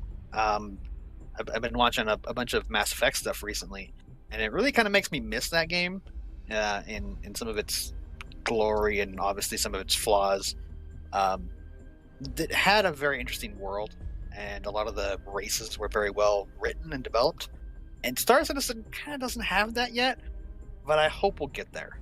I think you're more likely to see playing other races once expansions come out. The sequels to Squadron 42 and whatnot. I think then you'll be able to start playing some of these other races, make a new character or whatever. I'm not exactly sure how that's going to work with pledge ships or whatever, or that's just going to be a character that's on your crew that you can, like you make a bunch of characters and they all have access to your hangars and your ships or whatever. I don't know, but I would imagine sometime down the road that's going to happen. They talked about a family system, so you could have them as like, it's a great Uncle Steve. Well, why is he an uncle? Well, so-and-so would really like other races a lot. I wonder what a human Vanduul cross would look like. Anyway. I don't want to know. Just stopping you right there. Don't want to know. Now, someone had asked, how much know. of Squadron 42 will affect the persistent universe? And from what they said, it sounds like the persistent universe, of course, happens after Squadron 42. We've known that for a while. But they said that, for example, the attack on Vega, which you see in the trailer on Vega 2, you may be able to go back to that place. Well, you will be going back to that place, and you'll see it in a slight reconstruction. It's still going to have damage from that attack, but you'll see maybe, I don't know, walkways and construction and new buildings going up. As Lightning pointed out to me earlier, that kind of indicates that there is a canonical ending to the game. Which is very common in games that either share a similar world or are direct sequels. There is the canon ending where the developers say, this is how the story canonically would have ended, so therefore these are the events that would take place. Yeah, and you kind of have to do that. There's no real way around that. And I've known some people that would be really frustrating for, but, that just is what it is. Well, I mean, unless it's a single-player universe, and, you can't really do that. There was a quick question about if there's going to be other types of currency. Now, initially, no. As time goes by, there might be. But first, they need to get the economy established on the human side before worrying about alien races and other small group economies. I imagine they're not going to touch on that until other systems with those races being the majority as opposed to the minority will even be a thing. Well, I think in the future you're going to see that people trade in video cards because they're worth more than even the Bitcoin. Wow. And someone asked, how did ArcCorp completely turn into a city in 30 years? I think it was 40 years, but generally idea. They stated that it was kind of one of those quandaries that I think it's one of those things, honestly, from the way it was answered, like we didn't really think of that when we said it. I mean, when we said that, like, oh yeah, 40 years ago this was a bought planet, and then 40 years later it's Coruscant. So they were like, you could kind of tell, like they're like, oops, our timelines don't line up. But they're saying, well, imagine like it's all factory produced modular building, and as he said, the timeline is a little quote unquote funky. The planet was pushed very aggressively by ArcCorp to maximize it for factories. So I guess a large part of it is factories and production facilities. So maybe what they did is they made a building that builds other buildings that build other buildings. And that sounds like Factorio, the game. Exactly. So you just make they made a bunch of buildings that build buildings to build buildings, and then it kind of like it just went right there. It was like geometric, just kind of just massive scale of growth until they were all done, and then they went back and reconverted those buildings to do other things. I have no idea. But they said that the planet is privately owned, so there's no government regulations limiting expansion or environmental protections. So, yeah, that place is going to be a mess. there's city terraforming, or rather planetary terraforming in Stellaris, where you can completely change a city into like a Coruscant city. I don't remember how long it takes. I could easily look it up, but it's in the thousands of days, like maybe, I don't know, 1,400 days. Yeah. You can do the math on that, but a long time, at least in a hyper advanced game. But they're video games, right? Numbers are abstract. Yeah, and the text left up to the imagination. It could have been a massive effort to go ahead and have the stuff ready to go and just... Yeah, they could have shipped it from off-world in all ease. Yeah. And just orbital dropped a city. Who knows? Who knows? Let your imagination go wild. Alright, and later this week, we start splitting up the extra casts with some episodes of the playlist. Starting with a guest instructional in DCS Flying the P-51 by The Face, where he explains the working of the plane, and we head out for a short skirmish. LD and I will also be heading back to our roots of my favorite flight experience, which was IL-2. I played IL-2 heavily in PvP competition from 2000 to like 2005, something in that area. I missed the game a lot, so we played a bit of it tonight. Some of that footage will be coming out later. Here's a link to their video. I don't know, it was more of getting used to the dynamics of the game. We were playing it more normal, but it was a lot of fun. It was a lot of fun. And we got the IL-2 Battle of Stalingrad to kind of revisit all those nostalgic Star Citizen Blast And Cat. having been out of it for 14 years or so, I'm rusty as all heck. But you know what? Alright, next I up. missed it. I really did. Also getting very close to DCS release. Ryan Super Mac Brother. 13 hours ago. Alpha 3.6 features update. Okay. I haven't heard nothing about this yet. Let's hear it. Hello, Ryan here, aka Mac, and welcome. So with the addition of 3.7 and 3.8 on the roadmap comes a big update and shift for 3.6. Do remember what's the IG plan to release in Q2, so the end of July 2019. Things can change and features could slip, and I do expect some things to shift as each patch gets released and they just reassess everything.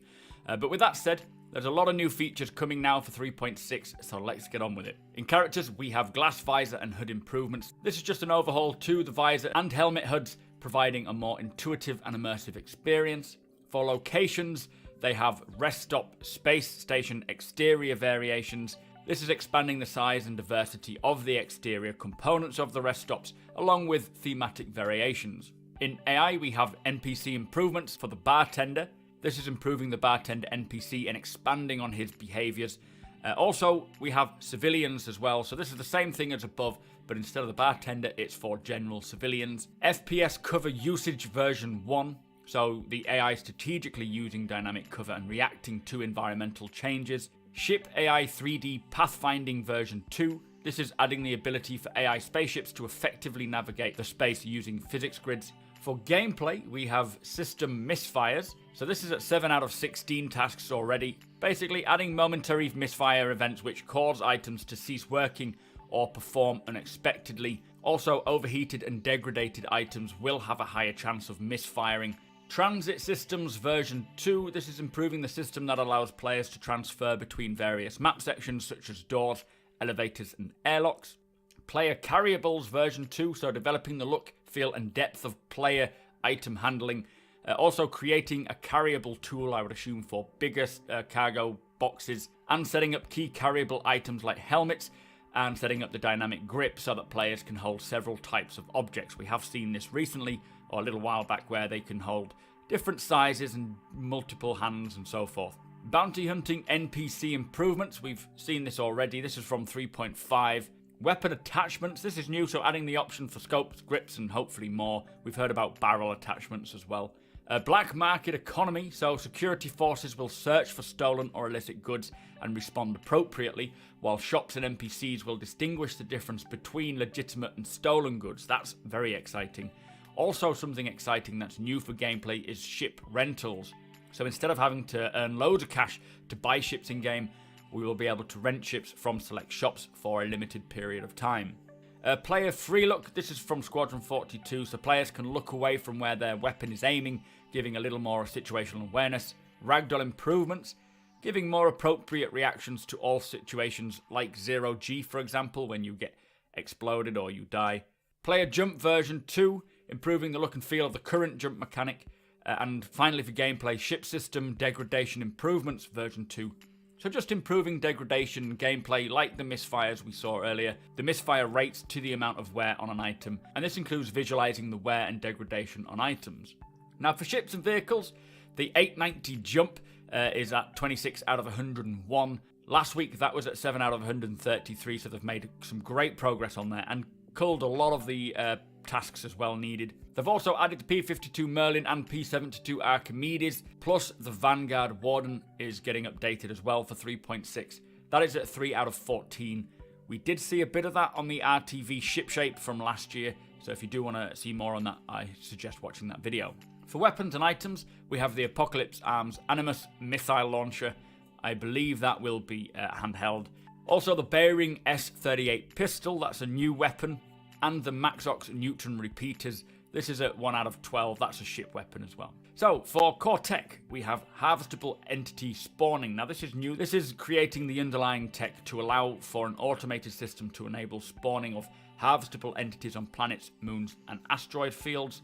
Hopefully missions to go along with that. Client to server actor to network rework. That's quite a mouthful. This is improving the upstream part of the communication between the client and the server, paving the way for the downstream improvements which help aid against rubber banding and so forth. I think that one is coming in 3.7. Planetary ground fog tech is new, creating varying layers of fog on planetary terrain to just further intensify local ambience and a sense of visual depth. Procedural asteroids version 2, continuing the development of the tech that determines the shape, distribution and appearance of asteroid fields. Also distribution of ecosystem improvements, so just unification of terrain and distribution maps, the ecosystem modelling at a global planetary level, and several improvements to the terrain blending. Anyway, that is it for 3.6. Some really interesting additions to 3.6 like the system misfires and degradation, adding a bit more further ship care to the game, weapon attachments making FPS weapons feel more unique and useful, ship rentals and black market economy really changing how the game plays, and I think that's a very important one. Plus lots of new core tech features. 3.6 is looking to be a very cool update. Also all the little additions like player carryables, free look and AI updates, adding a little more depth to the game should feel pretty refreshing. Do let me know your thoughts about these new updates.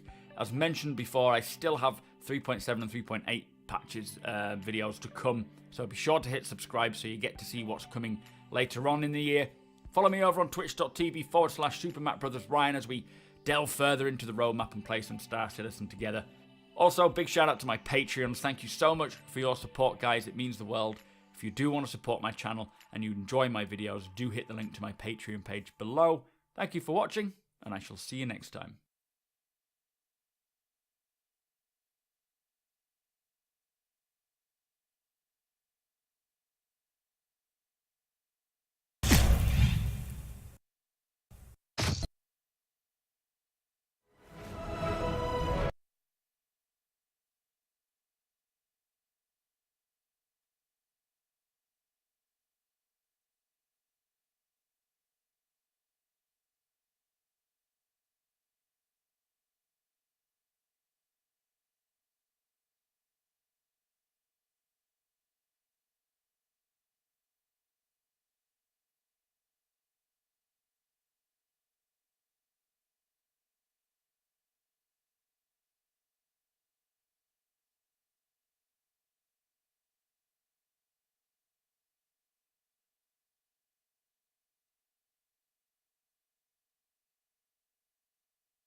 Hello YouTubers, this is the Noobifier. Today we got a pre-recorded Reverse the Verse with Aaron, and then a live special with the Lore team. Here's what you need to know in 2 minutes and 24 seconds. Aaron's happy that the roadmap was released, and he said there was a deliberate effort to balance the user experience versus development. An unfortunate side effect of putting the roadmap out is when changes are needed, inevitably the community is going to notice and become upset. With the quarterly roadmap, there's also a quarterly house assessment to decide what should be the next focus. The Squadron 42 roadmap is the focus, but it does have overlap with the PU.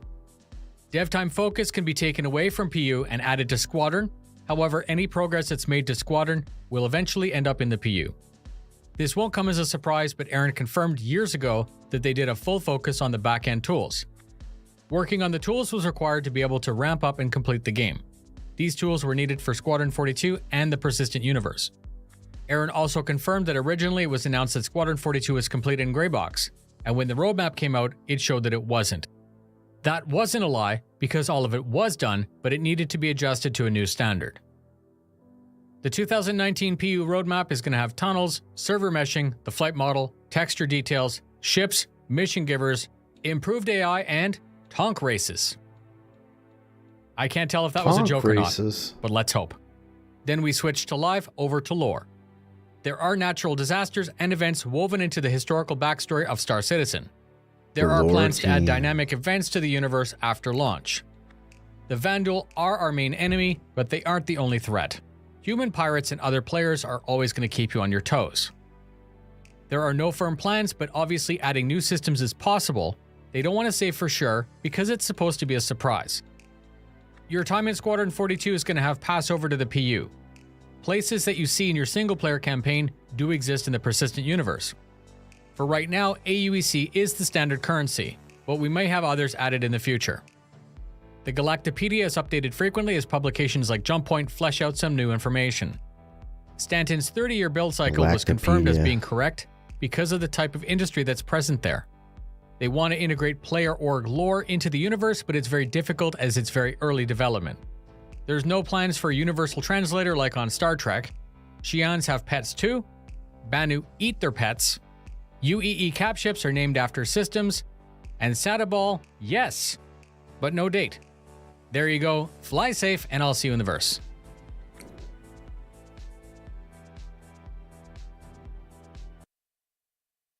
Yikes. The Banu eat their pets. Nice. Nice, Pete. Hello, YouTubers. This is the Noobifier. Today we got the quarterly roadmap all the way to 3.8. It should be obvious that the roadmap displays goals and not promises. It's an alpha and things change. All the supporting information can be found in the link that I have in the description, so let's begin. 3.5 still has the 300 series update, the Banu Defender, and the Reliant variants. 3.6 still has the Vanguard Warden update pass, the P72 snub release, the re-release of the P52 update, and the 890 jump. On to the new stuff. 3.7 has the launch of the Vanguard variants. Remember that they changed how the buck system worked. The Vanguard Harbinger carries 4 size 4 torpedoes and swaps out rocket pods onto the turret. The Vanguard Sentinel swaps out the turret for an aimable array, and the interior is full of bespoke equipment for E-warfare. Hopefully some of these game mechanics are also being worked on as well. Rounding out 3.7 is the updated Cutlass Red. 3.8 is Quarter 4, 2019, and we start with the Prowler. Super expensive, stealthy alien dropship. The Valkyrie is great, I got that. But this dropship takes nasty to a whole new level. Built from the ground up to perform surgical strikes and completely catch the enemy off guard. Next is the Hull C, which would be the largest cargo ship to date. It'll be awesome to finally have a grind beyond the Caterpillar. I'm also interested to hear how they solve the collapsing spine, or if it's just going to launch without that ability. We're going to see the Cutlass Blue launching in 3.8 to round out that set. I'm curious to see if they finished modularity for that ship. I'd like the ability to swap a cell into a black, or a couple out of the blue to get more cargo space. And yes, I did save the best for last. There's the Carrack. Finally. This ship is a fan favorite. This is your Enterprise, the Serenity, the Millennium Falcon. The most recent shots of it have an adjusted shape, and it looks awesome. That's it for ships. Please stay tuned for more. I'm going to break down all the other parts of this roadmap. If you like it, please share with a friend or org mate. Fly safe, and I'll see you in the verse. All right, one more.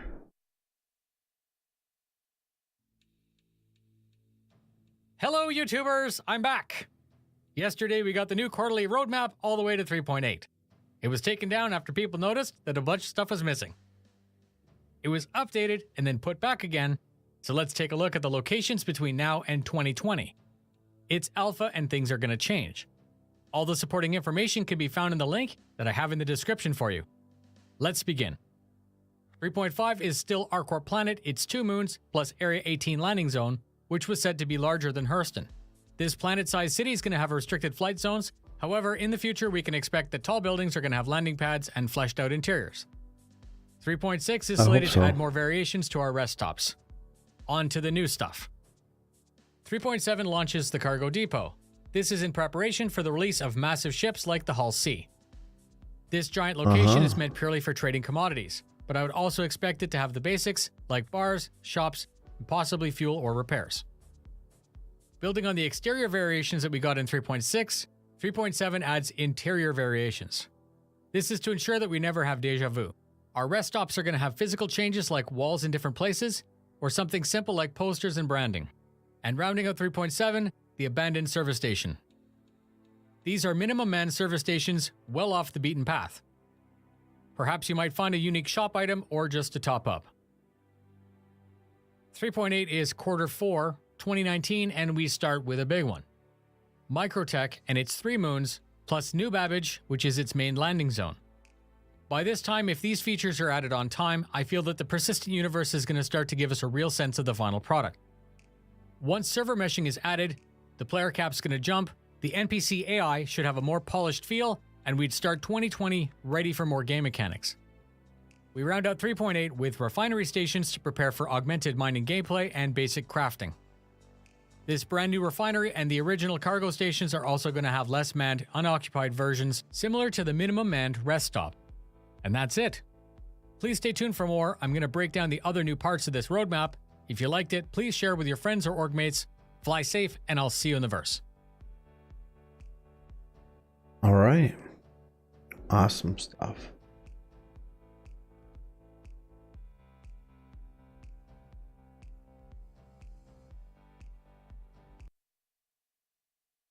And here's a link to all noob stuff right here. The Noob Fire 1337. All right. Now, gotta get up early tomorrow. So we're just gonna...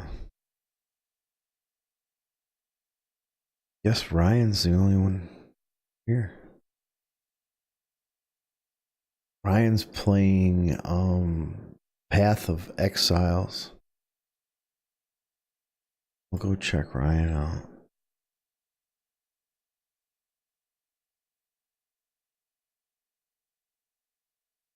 Yeah, I'm not lazy. I'm not lazy guy.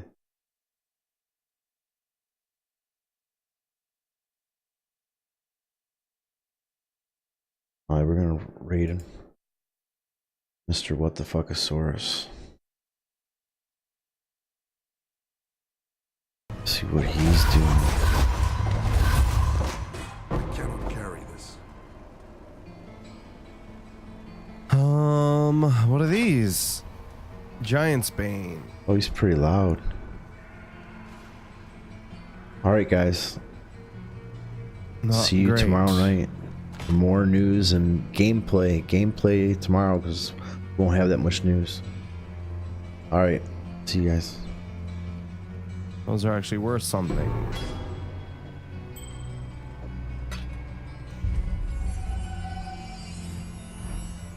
What's up? What was that? I feel like I have alerts going off and they're not working. Twister, thank you so much. Yeah, it's going good, man. It's going good. Let's check this. Okay, cool. I can get rid of that. Now let's grab that. How are you doing? How was your stream there? Exile? Let's go here.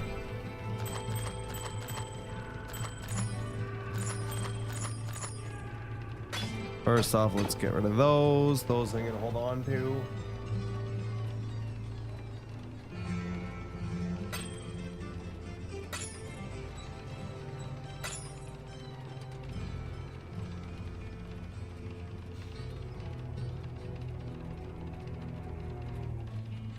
$12, $19. It's got high rolls for everything, but I don't think it's very good.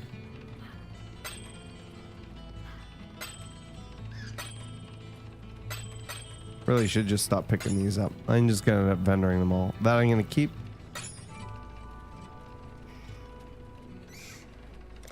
Shh. There it is again.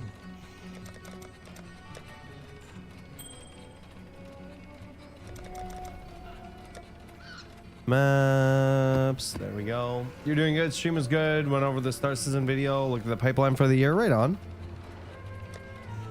Glad you had a good one.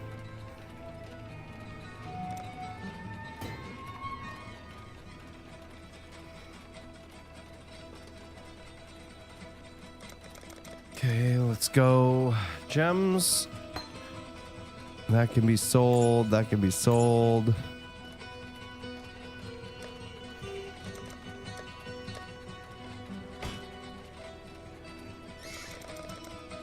Have you played this, Twister? And if so, did you enjoy it? Exile. Shh. Shh. There it is again. All right. Let us head over here. Oh. It's all about server meshing in your eyes? Yeah, well, there's a couple things that need to come before that, right? We need orgs coming first. We need the big things anyways. We need, because that system's going to be huge and sort of touch everything. Then we also need persistence. Right? And then server meshing. So we got a ways to go still.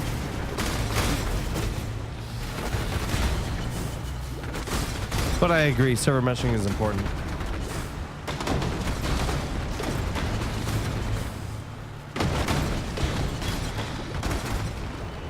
And for anybody who doesn't know what it is that I am talking about, it is Star Citizen, which is my main game that I play in the morning.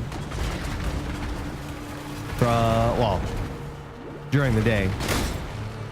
From 11 a.m. till about 3 or 4 p.m. every day.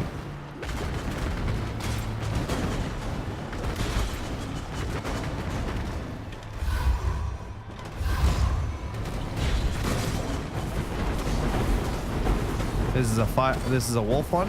Yep.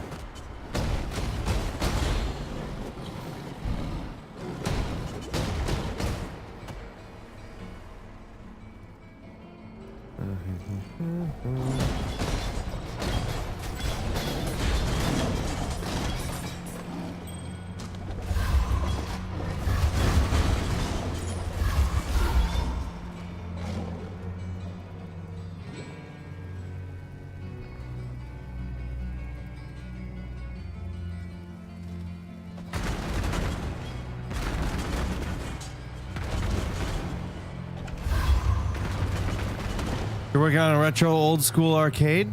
Oh, that's cool, man.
So is that like an arcade machine that you're building? Like with MAME and whatever on it?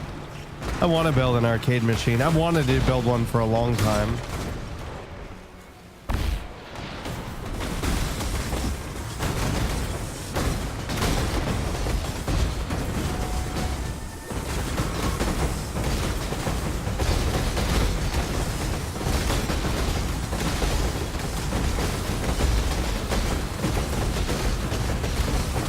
What do I think it does better than D3? Everything.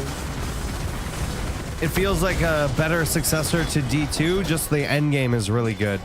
See, like with D2 and D3, the end game isn't great. And this just feels so solid. You have to remember, so there's new leagues that introduce new game mechanics every 3 months. And you start a new character every 3 months if you want to join the league. And there's new items, there's new maps, there's new characters, there's new everything. We're gonna know what the next league is. It starts in March. We'll know what that league is next week today.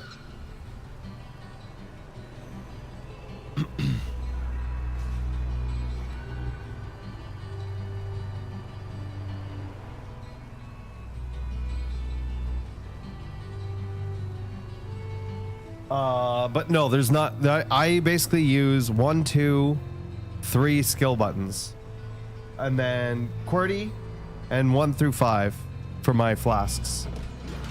That's it. The thing is this, it's free, Twister. I would highly suggest just trying it out. Don't worry about whatever. There are some things that are gonna look really intimidating, but they're not that bad. The first one you're gonna come across is the passive tree. Don't worry about it. Just put in the points as you can, right? Like, it's not a big deal. Just play it and get a hang of it. By the time you get to the end game stuff, you'll start to really get a grasp on the game.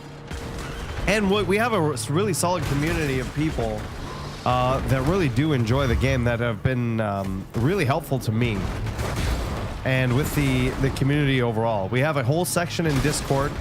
You can see who's in game for Star Citizen and Path of Exile in our Discord, as well as other things, right? If you have any questions or you want people to play with or to walk you through with stuff, we're going to play a bunch of characters together in the new league.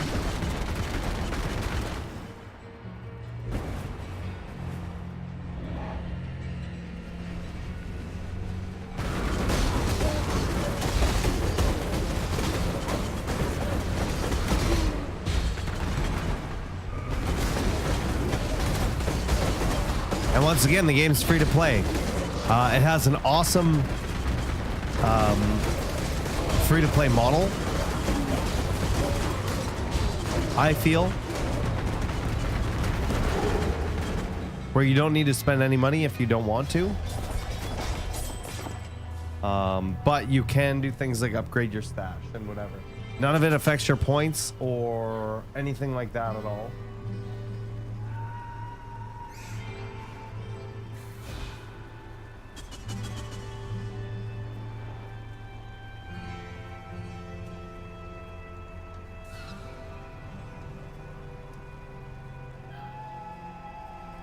Like I said, I'm a huge fan. This is getting weird here, but all right.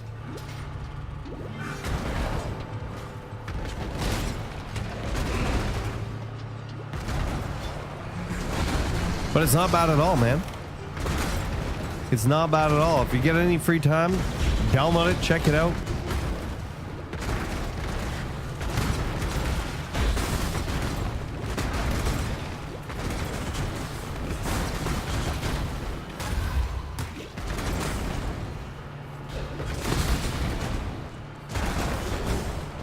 Your captain is 32-inch player. Oh, 2-player stand-up. Nice. You know what I've always wanted to build?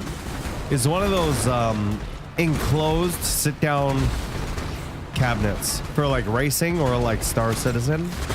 I'd love to be able to build one of those. I think it would be so cool.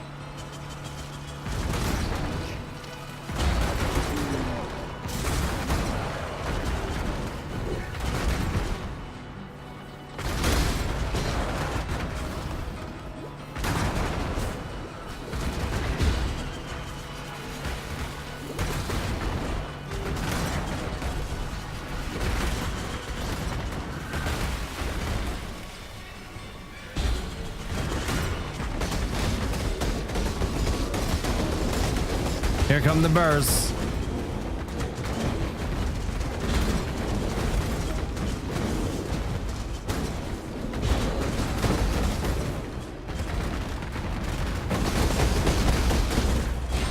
Wrecked. Summoning the giant bear. That's gonna be garbage.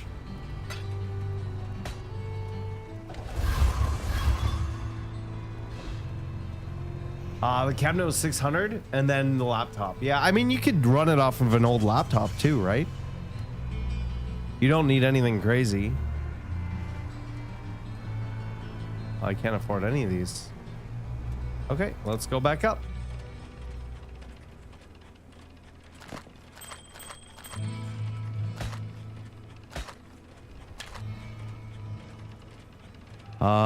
Dex intelligence from passives and radius is transformed to Dex. Okay.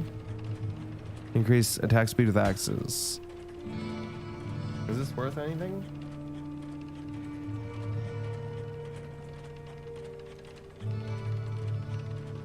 The chaos. What is this guy worth? Anything? Max roll there. Oh.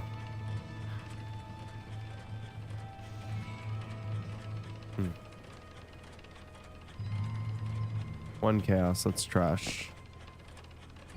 Life sprigs are trash too, I think.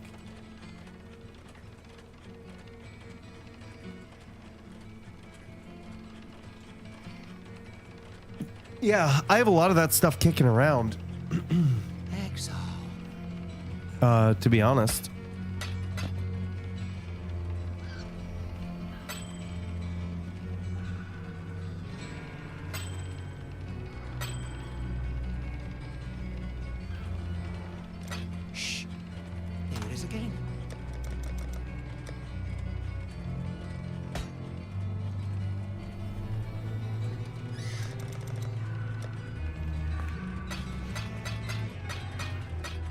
All right, should I keep going or should I wrap it up?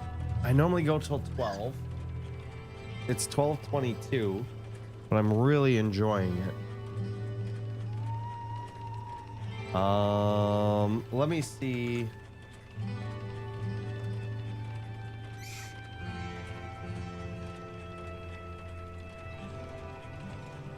Glittering Scarab, let's go Exalted.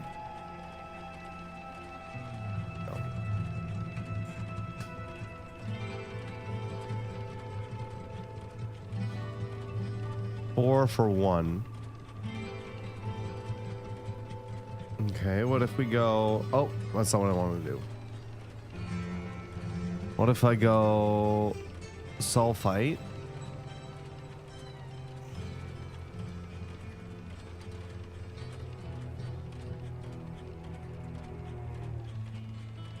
$71.40. What's cheaper? Oops, I keep clicking that to go back. Okay, we'll keep going. We'll keep going. If I want Chaos for Exalted. So they're about 140 is what it's showing. 180. So this is better. So let's go Contact Seller. And I have 4.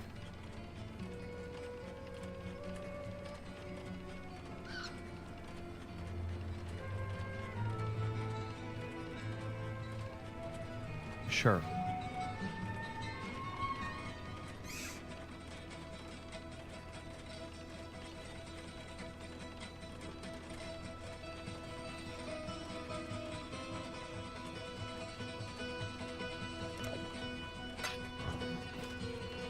See if he's gonna pay attention.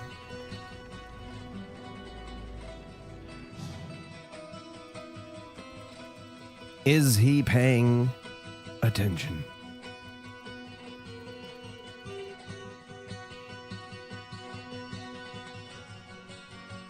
$522 for 3. Oh.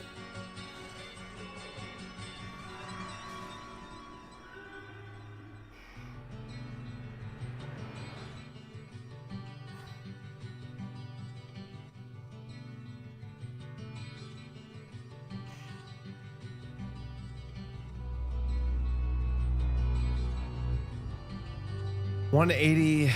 What's 180 times 540? So I'm.